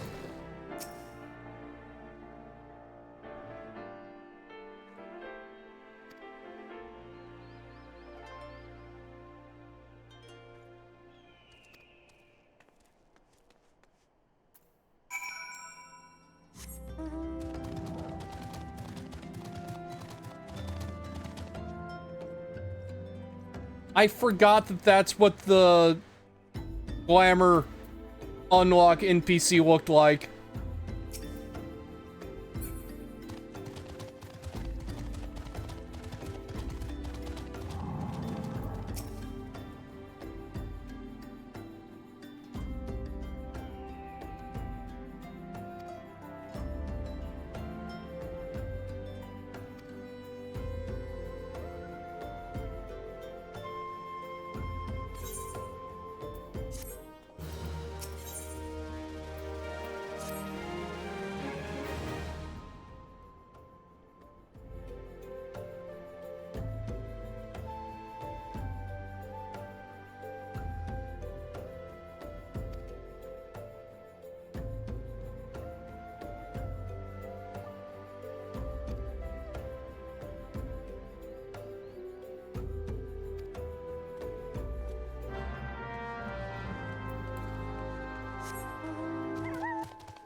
It'll be fine. Don't worry about it.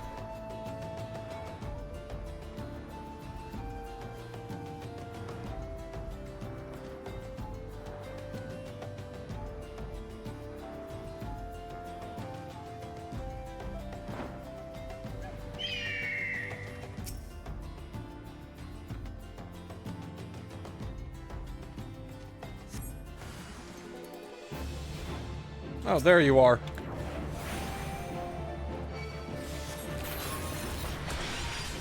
Anyway.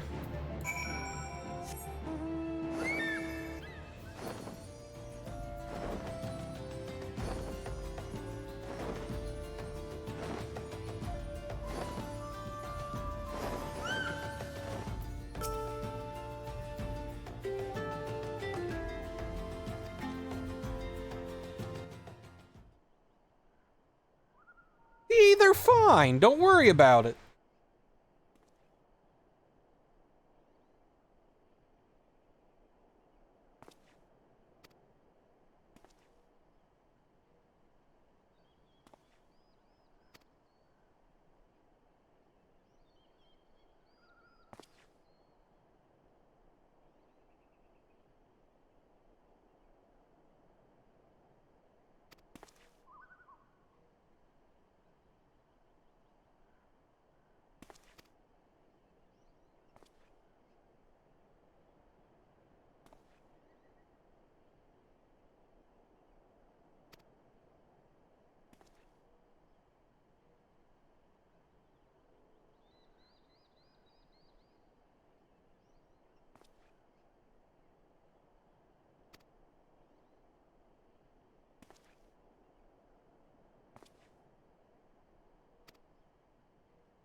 I love that the kids just run over the old man.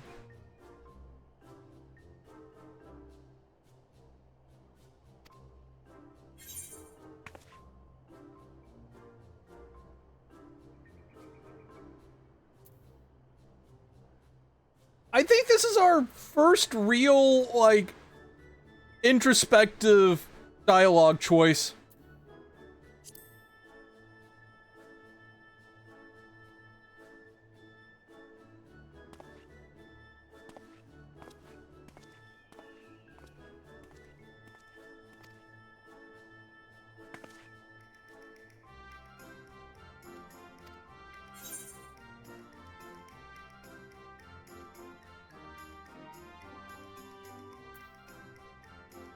Yeah, don't scare the child saying it's right next to an Imperial castrum. It'll be fine.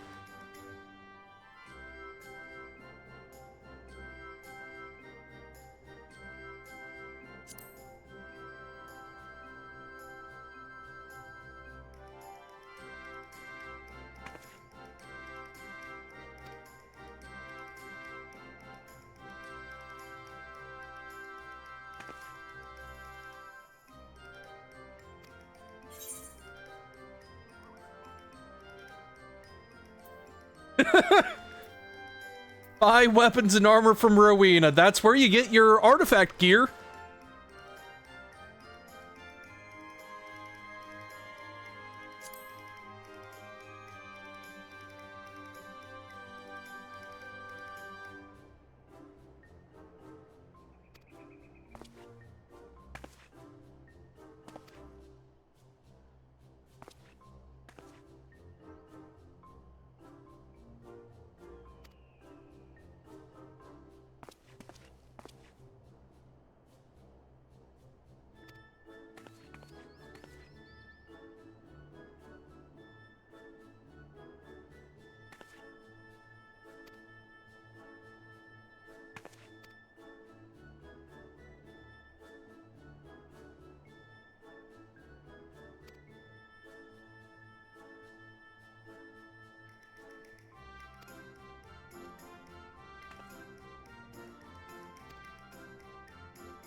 I love that the sound effect for that triggered twice as soon as the cutscene ended.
Oh yeah, no.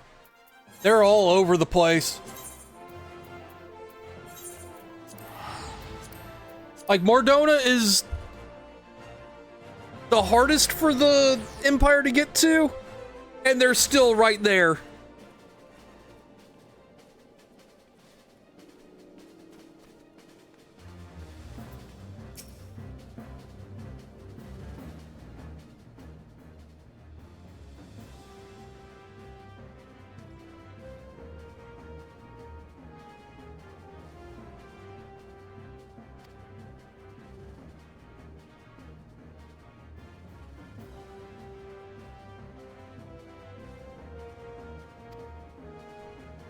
Welcome back.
Noodle hasn't gone down yet.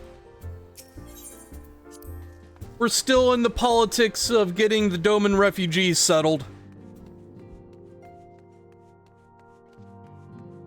And this part is longer than I remembered.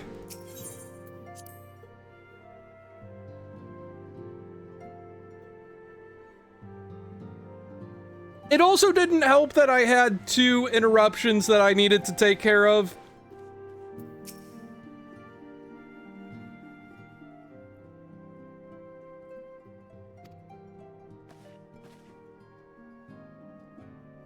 Like, they were comparatively brief interruptions, but still.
They sure did.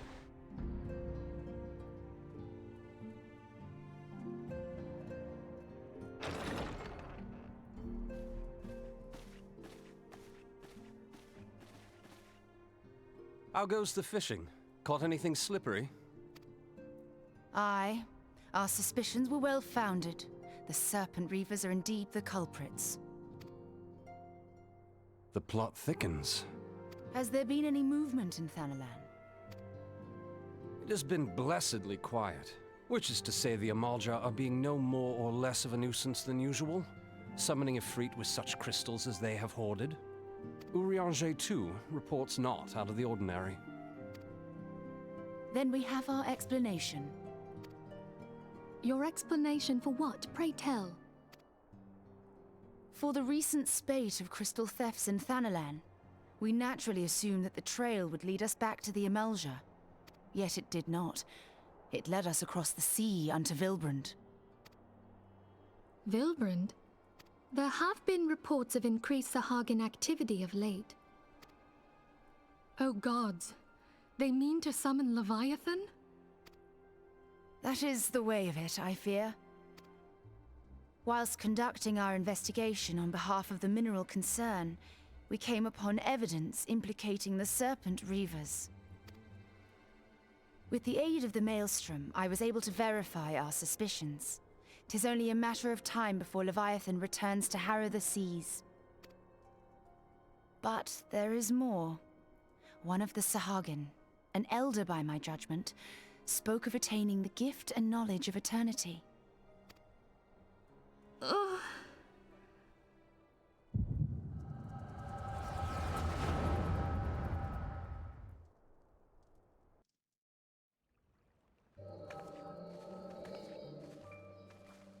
Such a disturbance in the ether. If I did not know better, I should think this device defective.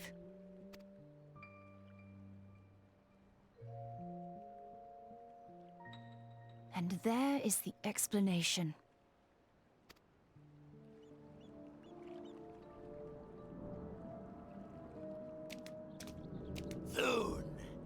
Soon it shall begin. Our Lord shall rise midst surging waves to wash away the finless ones. And I shall be granted the gift and knowledge of eternity, and with the emissary stand equal. Then shall I know no cessation, no oblivion.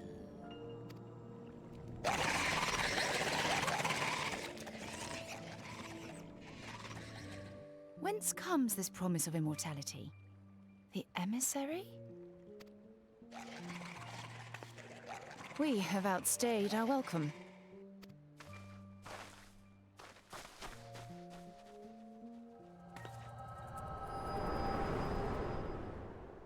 He sure does.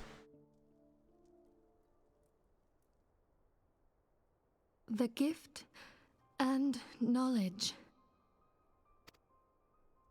Are the two of you quite well? You shared that vision, did you not? Even before the Sahagin made mention of the emissary, I recognized Elidibus's words. He is behind this. But surely it is not within his power to grant the echo. My lady, unless we act swiftly, Leviathan will rise again. The Admiral has already requested that we intervene to prevent this. Failing that, we are to attend to the primal's extermination. She will have our full cooperation. Let us make haste to Limsa Lominsa. I mean to play a part in this mission. Tataru, pray, take charge in my absence. My lady, are you sure this is wise? I am aware of the risks, but there is something I must see with mine own eyes. The true nature of the echo. Very well. I shall not stand in your way. On the condition that you permit me to accompany you as bodyguard. Your company is ever welcome, Thancred. I take it something ill is afoot. Aye, a primal is about to be loosed upon Eorzea. Primal? A godlike being whose very existence is a bane upon the land. We scions of the Seventh Dawn are sworn to put an end to their kind.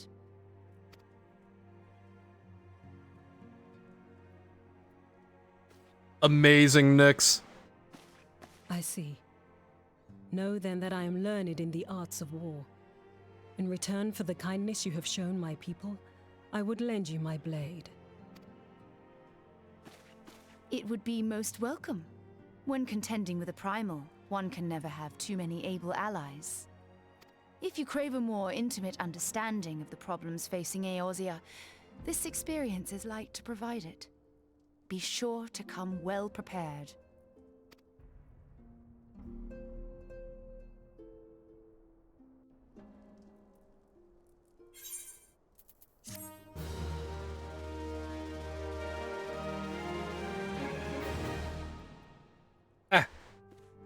Teleported inside of me.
Wait, no, I just need to run from here.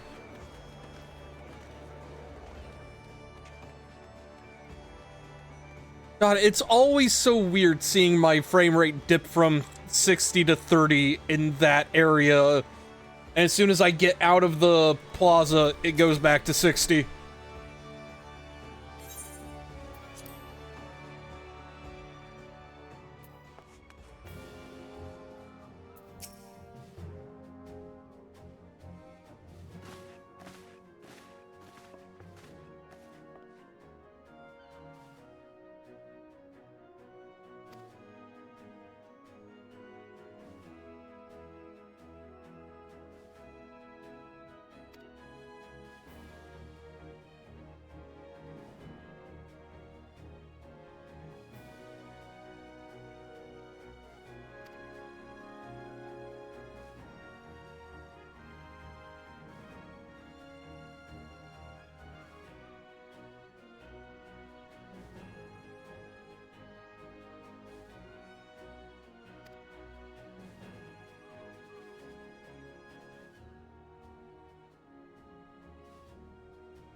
It sure is. That's exactly why people hang out there.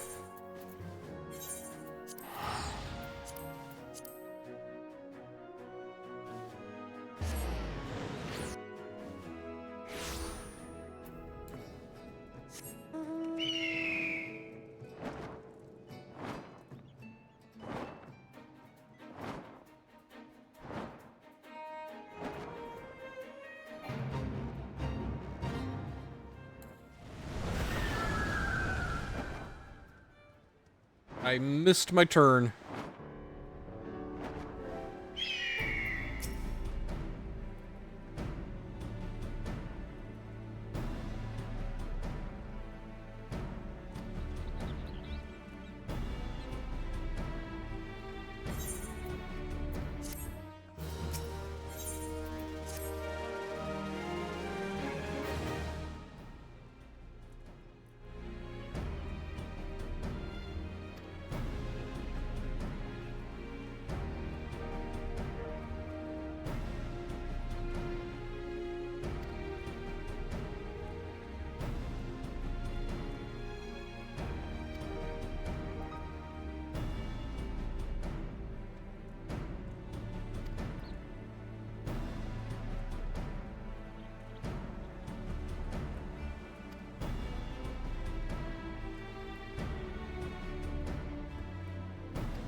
And honestly, I do think that is a conscious choice on the devs'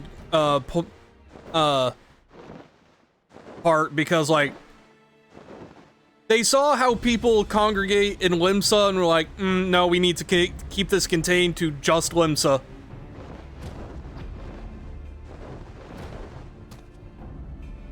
Okay, what am I looking for?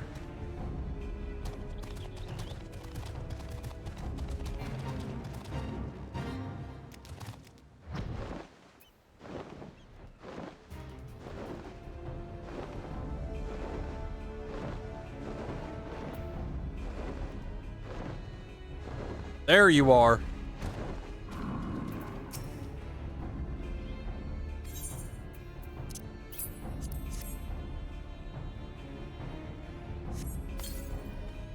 Yup.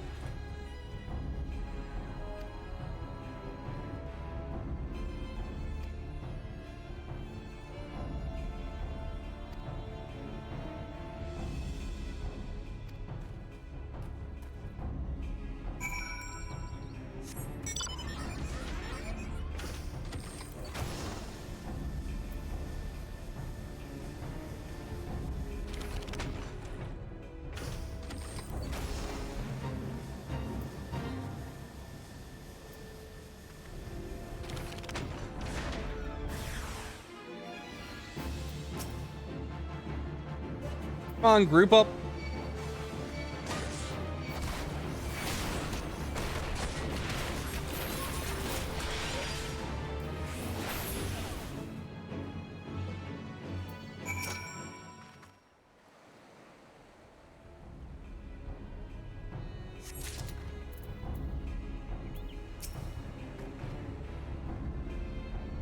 Don't worry too much.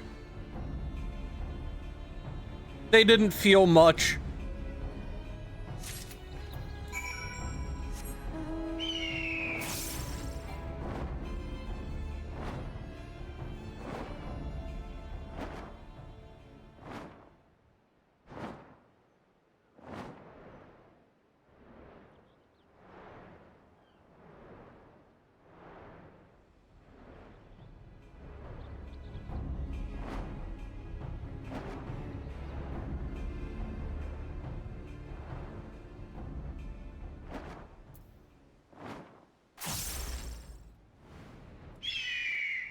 Not just lightning, high thunder.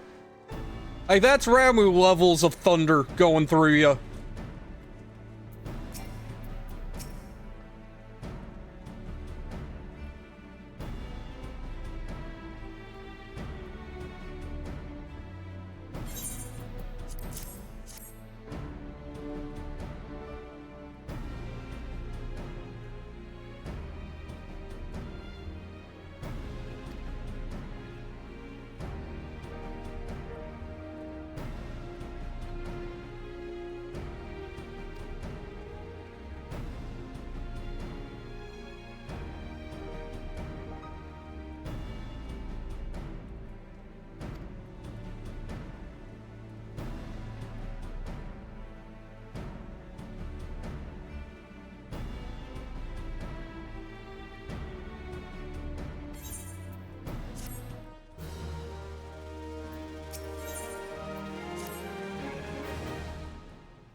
She really does, yeah.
I wouldn't say pear-shaped, but it doesn't go well either.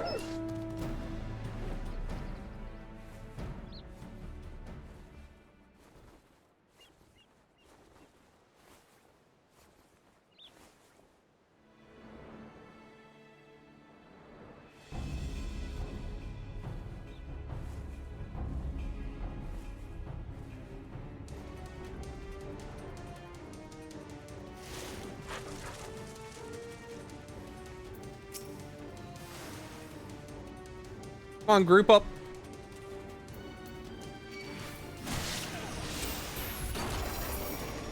There you go.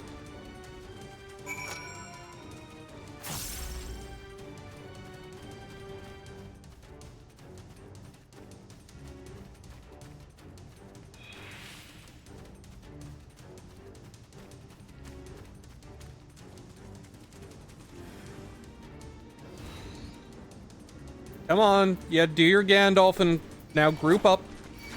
Thank you.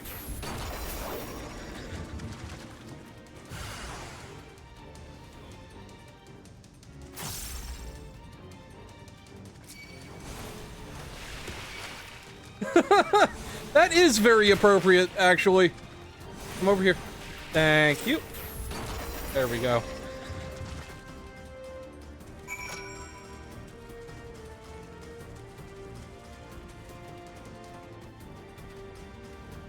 Ah, 3 this time.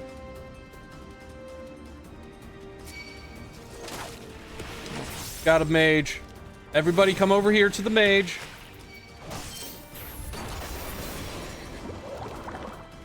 Anyone else? Oh, okay. Also, I'm not sure if I'm, you know, doing the stealthy thing of, you know, not drawing too much attention with the giant magical explosions and all.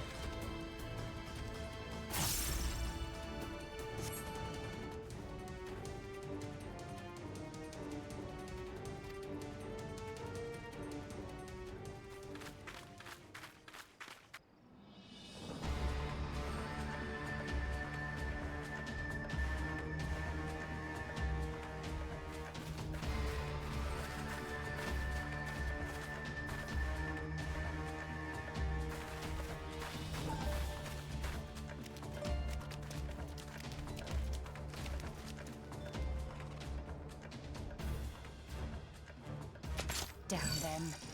They have made thralls of soldiers and civilians both.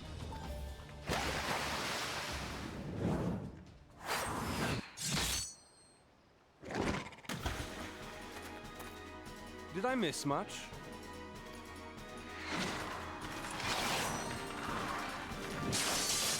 And this is how they unveiled the rogue and ninja class jobs.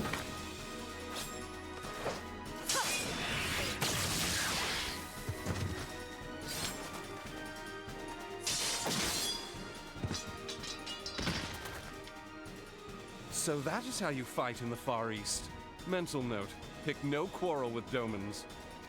But seriously, if I am to keep up, I must needs forsake elegance for efficiency.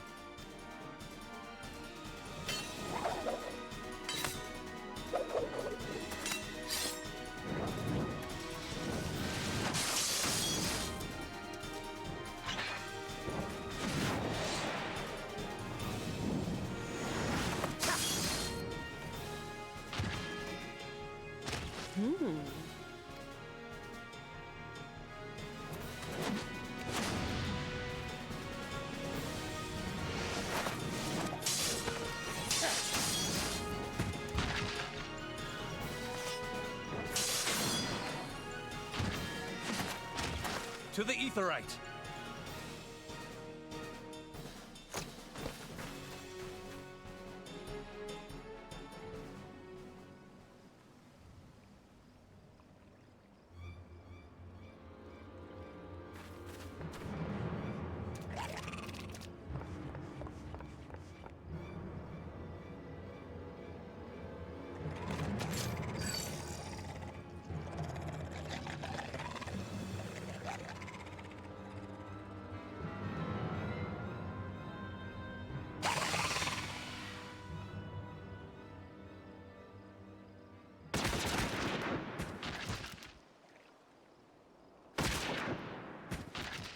Congratulations, buddies. You brought spears to a gunfight.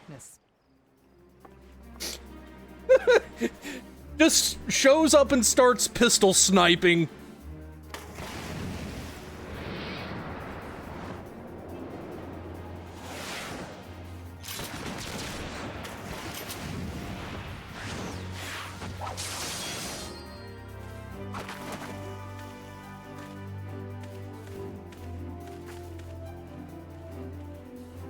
I've been something of a liability of late, I know. 'Tis high time I set about making amends.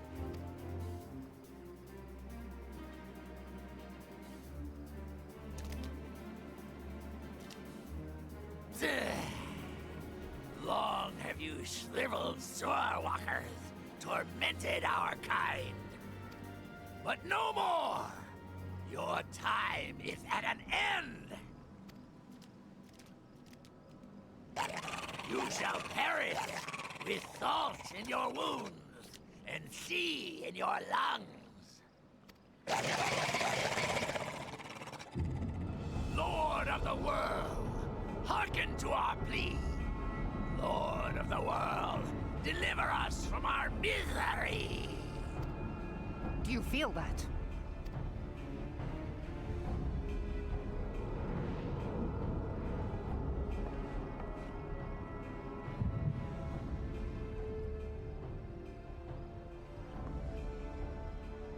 Wait for it.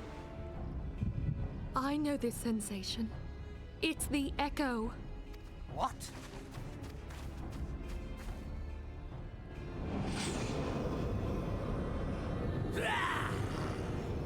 Such power! It is transcendent!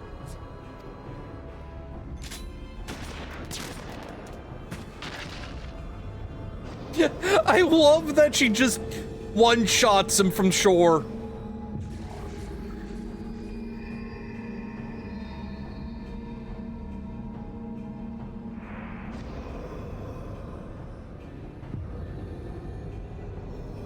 Of course, it doesn't work, but still.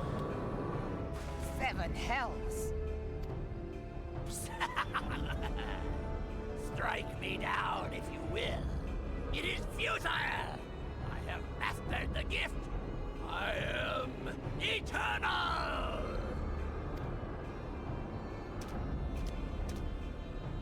O mighty Leviathan, ruler of the seas, born of waters primordial, I offer unto you this frail flesh, that you might grant your faithful servants deliverance.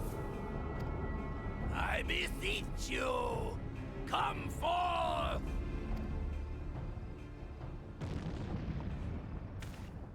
Die, damn you!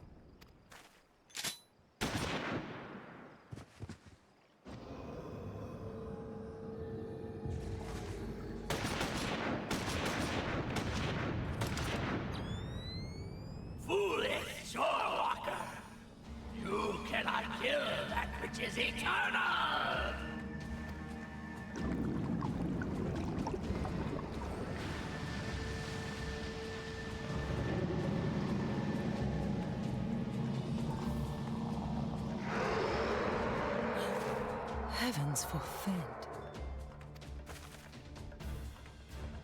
Damn it all! Aye, Leviathan. My being ebbs away. But it should by right be infinite. Am I not immortal? Curse you, emissary! You promised me everlasting.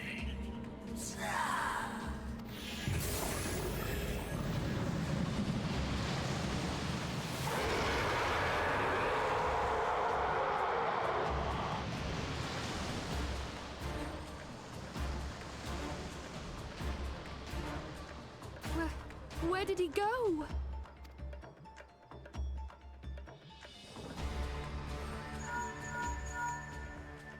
What say you? Nary a single ship? Hells take that sea demon. Gather the survivors and get to shore. Leave the wrecks for the pirates.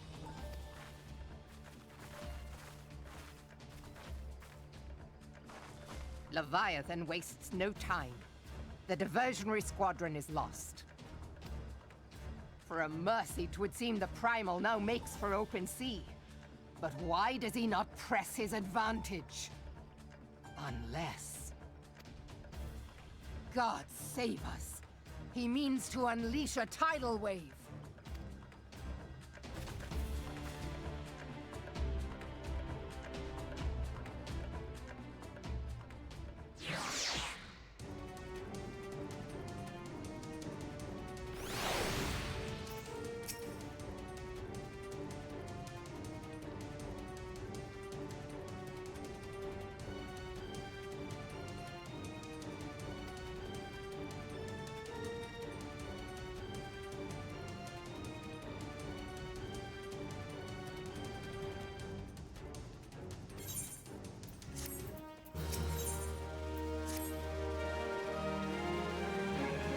Yes, Nix?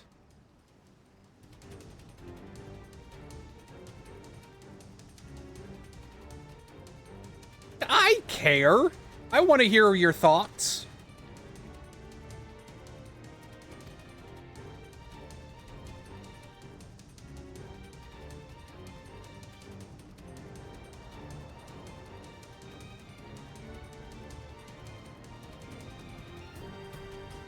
Well, yeah, it doesn't work that way naturally.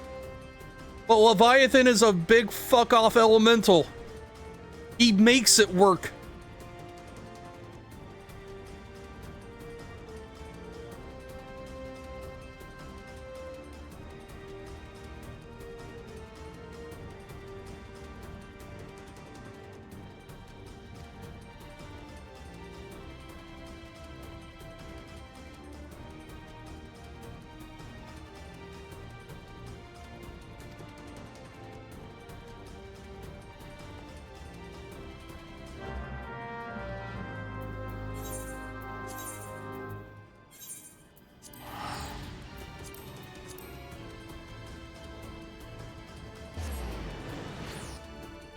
I mean, you're not incorrect.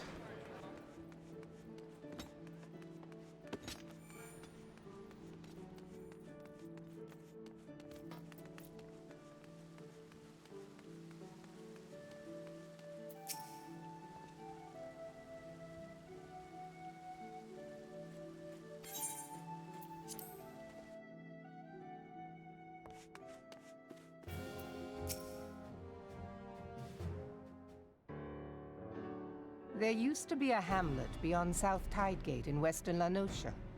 Hearthstone 'twas called. Some years prior to the Maelstrom's founding, Leviathan rose from the briny depths and set about unleashing watery hell upon us. On that occasion, the company of heroes put him down before he could do too much damage. But when the bastard came next, this time in the wake of the calamity, we were not so fortunate. Weary of ravaging our shoreline, he summoned a tidal wave which fair leveled Hearthstone, and washed the soil away for good measure.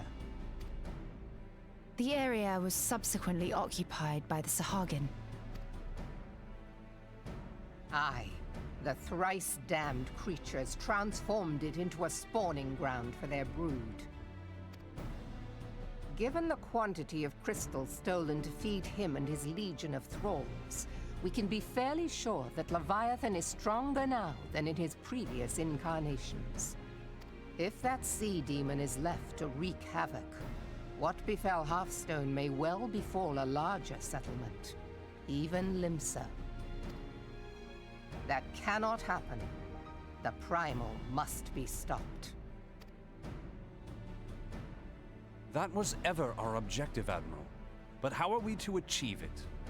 The sea is Leviathan's uncontested domain. The ships of the 3rd Squadron could not close to within 100 yards of the primal, nor could their cannons pierce his defenses. I have read the reports, Master Thancred. Our warships may as well have been bloody pleasure barges for all the good they did. 7 hells! Is there no way that we might strike back? The company of heroes defeated Leviathan, having first lured him into an inlet, but we must needs contend with him upon the open sea. It will avail us little to consult past experience.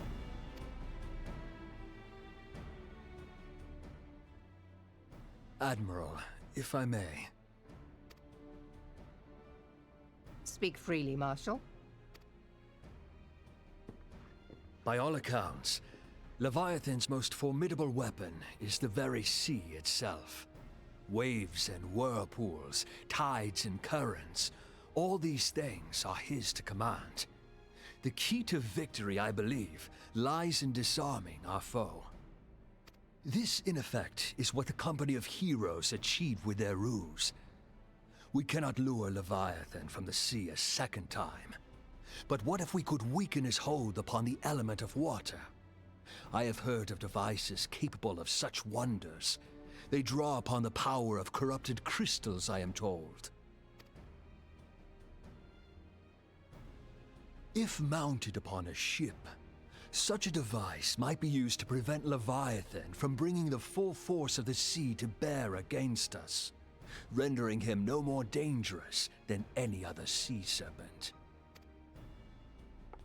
Of course! Sid built a similar device to grant the Enterprise safe passage through Garuda's Tempest, did he not?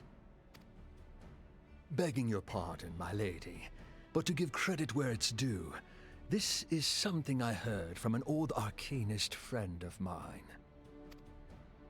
It makes little difference who thought of it first, so long as it works. Beg the specifications of this device from your friend, and I shall pass them on to our people at Naldic and Vermelis. But before we proceed any further, I would voice one concern. Piercing Garuda's defenses is one thing. Suppressing Leviathan's attacks, quite another. In matters of science, I am as a babbling babe, but I cannot well imagine that such a feat would be possible without a veritable mountain of corrupted crystals. The question being, do we have a ship big enough to bear such a burden? Mayhap not, Admiral, but two might. Recall you the tale of Mistbeard's greatest haul? It is said that he lashed 2 ships together, side by side, the better to bear his plunder. By your leave, we might attempt to repeat the trick. The gods know it would be quicker than building a new vessel. Mistbeard did this. Truly, Marshal, upon the subject of the Pirate King, you are as a scholar. Yeah, weird he knows so much about Mistbeard. I wonder where Mistbeard went, anyway. Weird. Anyway.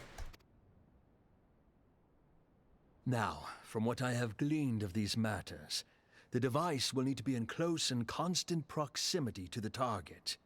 To wit, we must lash our twin vessel to Leviathan. This in itself will be no small feat. Ramming speed will be required, but given the weight of the cargo, that will only be attainable with the aid of a towing vessel.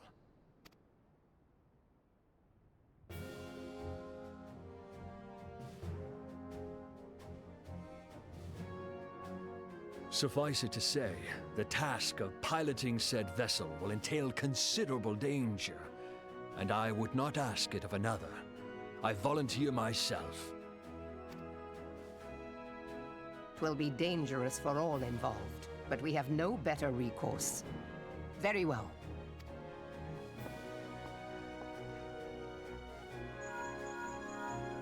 Commodore, assemble the remnants of the fleet at Morabee Bay.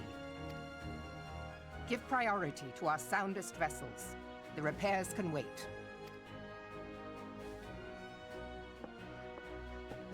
Storm Marshal Slafierson, command of the operation is yours. I want that twin vessel ready to sail post-haste. At once, Admiral.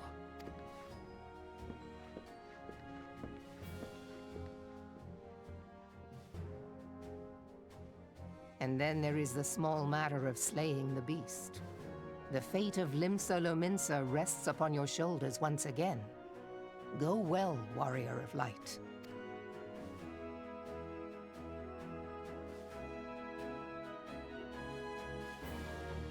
I am this time, Daito. How you doing?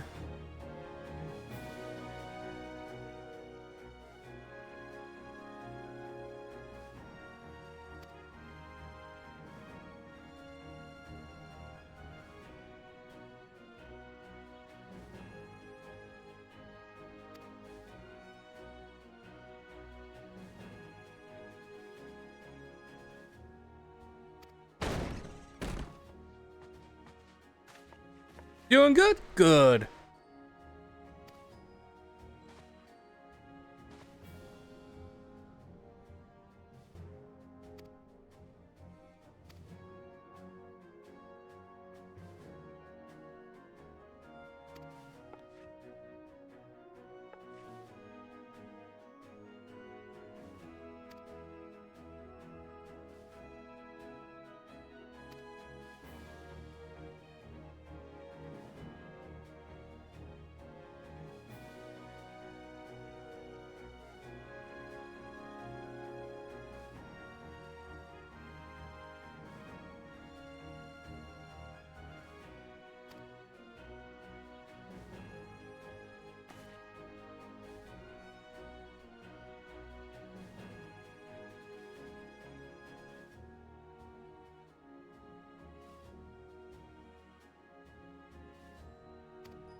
Really, there's no good... Okay. That's the closest I can get. I'm pretty sure it is who we're thinking of.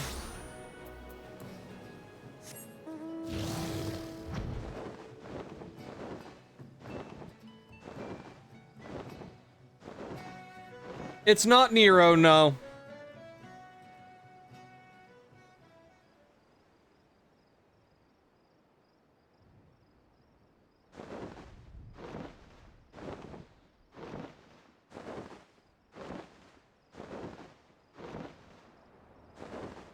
Nope.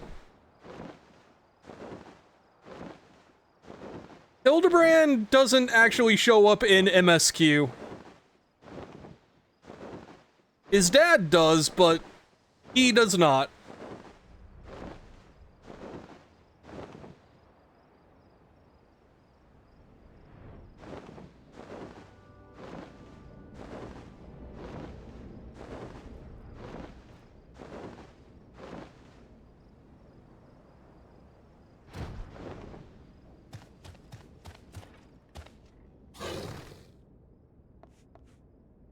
So remember the guy that we were, running up against, you know, when we were looking for info on Titan?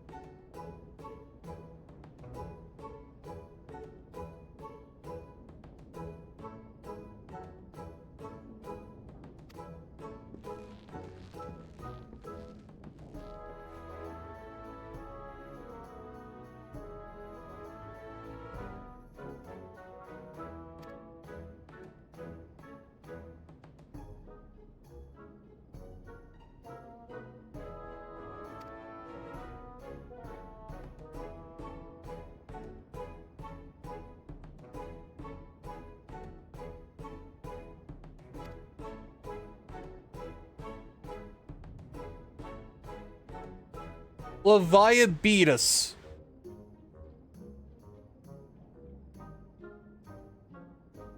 Leviabetus.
They sure are.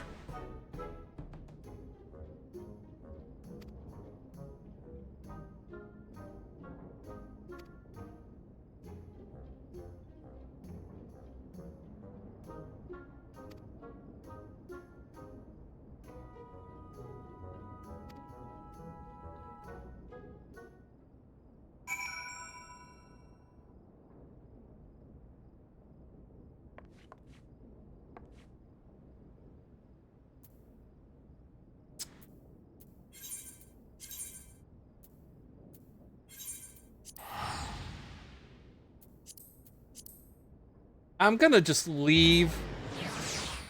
I don't want to be around him.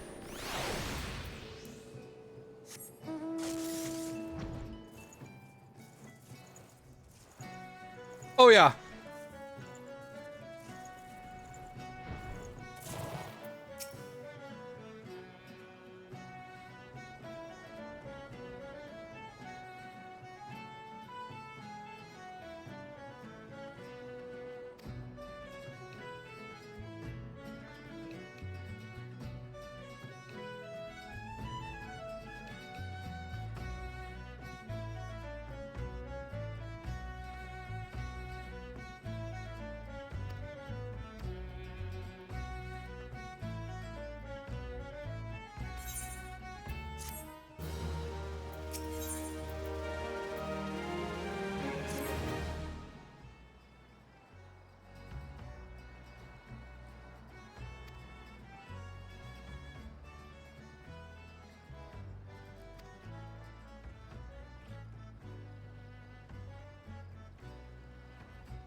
Yeah, I'm not gonna activate it at all. I'm just gonna take that shit on the chin.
Time to go fishing.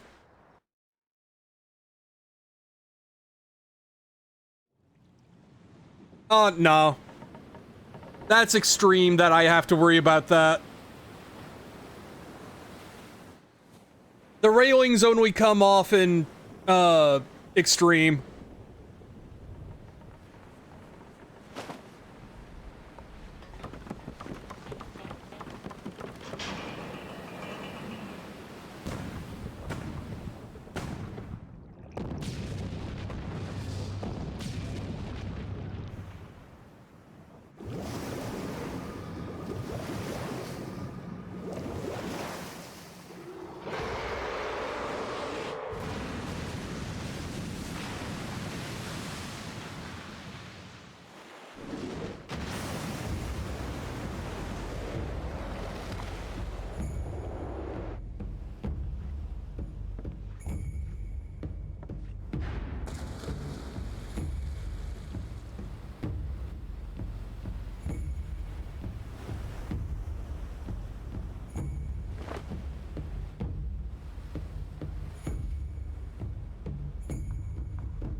So, we taking bets on how many spells it takes to kill him.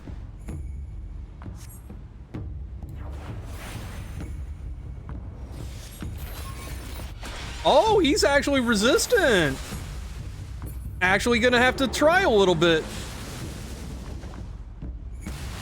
Because he's going to force mechanics by doing damage gates.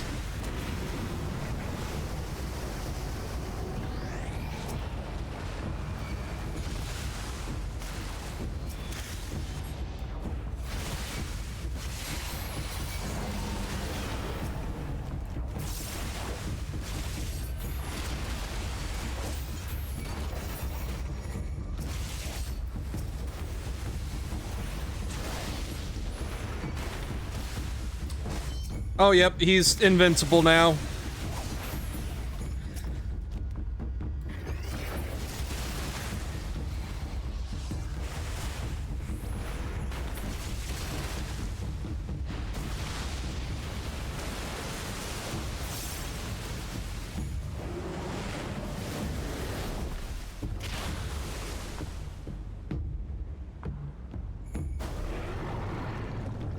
So this is what you're supposed to block with the elemental converter. It barely touched me.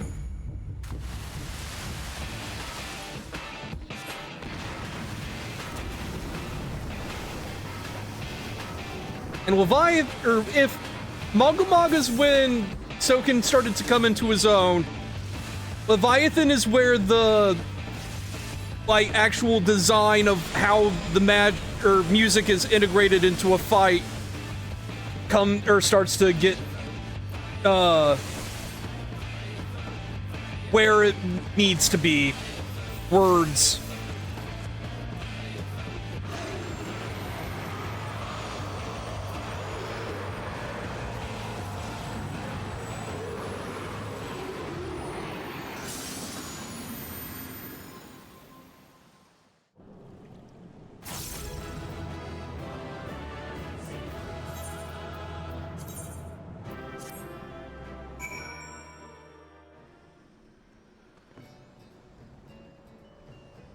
He sure did have an ouchie.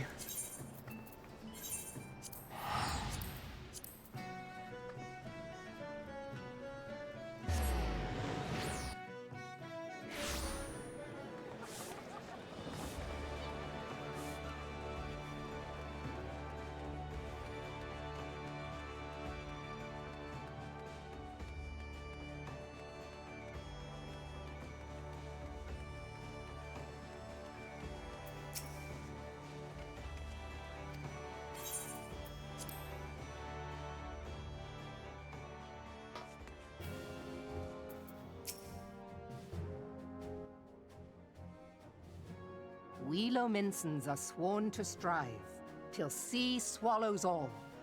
And swallow all it would have had Leviathan prevailed. That we still strive now, we owe in no small part to you. Not for the first time, you have delivered Limsa Lominsa from the wrath of a primal. Never has our nation known a stouter ally. On behalf of my people, I give you my humblest thanks.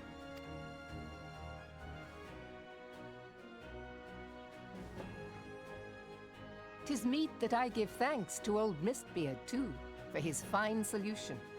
Whatever else he may have been, 'tis clear he was a resourceful soul. Would that I had a man like him in my service.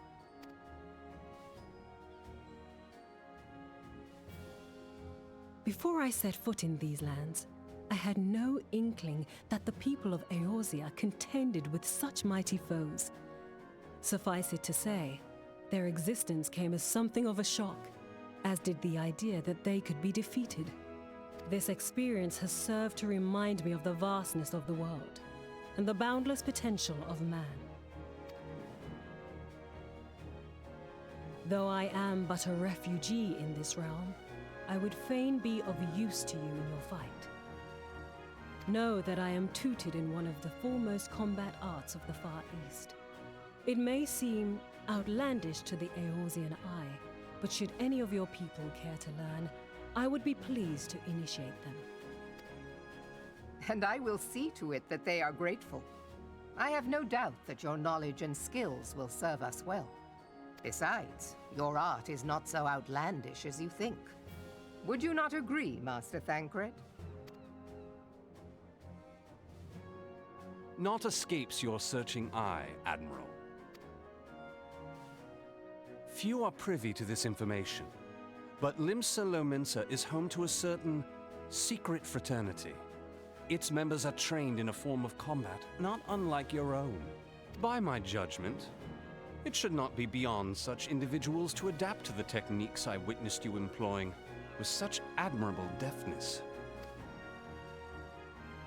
I am heartened to hear this. I too noted a kinship between your style and mine own, though it seemed to me that you fought differently in the beginning. I suppose I did. What can I say? I'm a man of many talents. Though you may labor to believe it, Thancred was once something of a scoundrel who fraternized with the criminal class in these parts. Yestola! You jest, of course. But for a chance encounter with Alphino's grandsire, he might never have left Limsa Lominsa, or received an education in Sharlayan, or taken up his post in Uldar, which is where he trained in the blade, lest you wonder.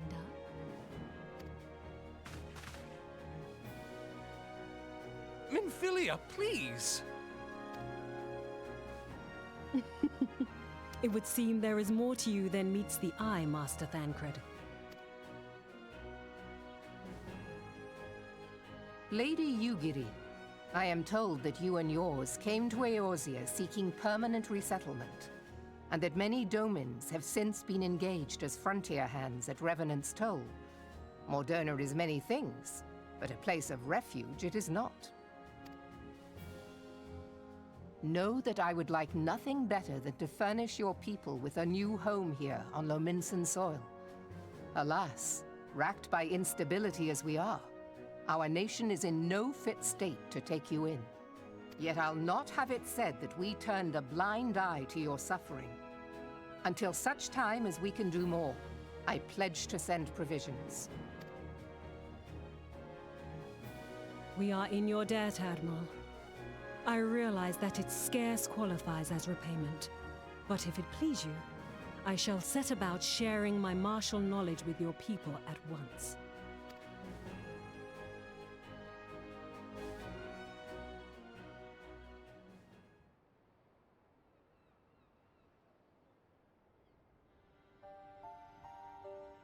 You wished a word in private.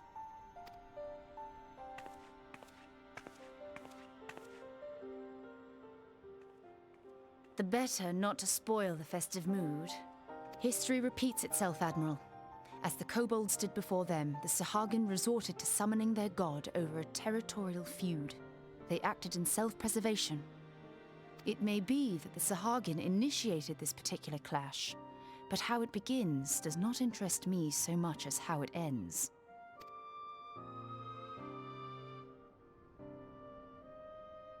I have not forgotten our conversation, Yashtola.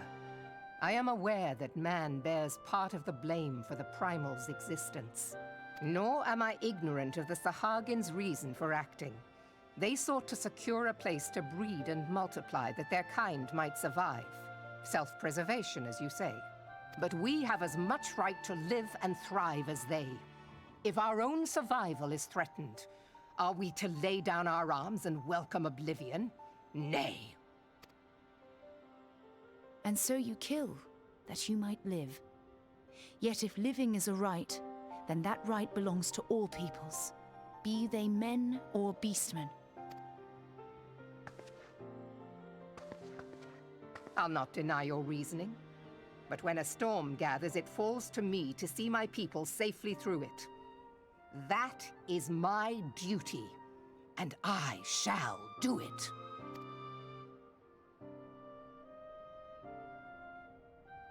As must we all, Admiral. Stay the course, then. But know that it will lead to no good end.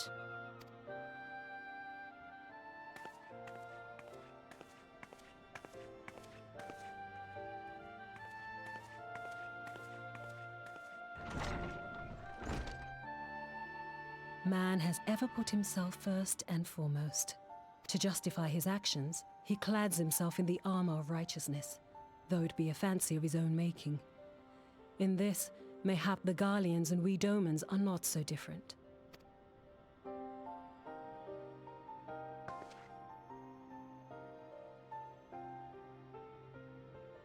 Eorzea has become as a raging sea. If we are to keep our heads above the waves, we cannot scruple to drown the man next to us. When hopes of coexistence founder, strength must determine who has the greater right to live.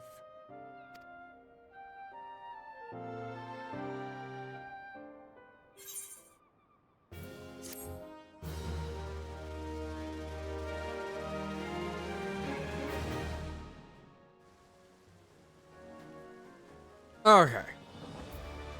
That's where we're gonna end for tonight. So, this will be back on Saturday. But tomorrow we'll be back to Hundo. And then Deadly Premonition on Friday. In the meantime, I think I'm just gonna end without a raid tonight. I'm just real tired.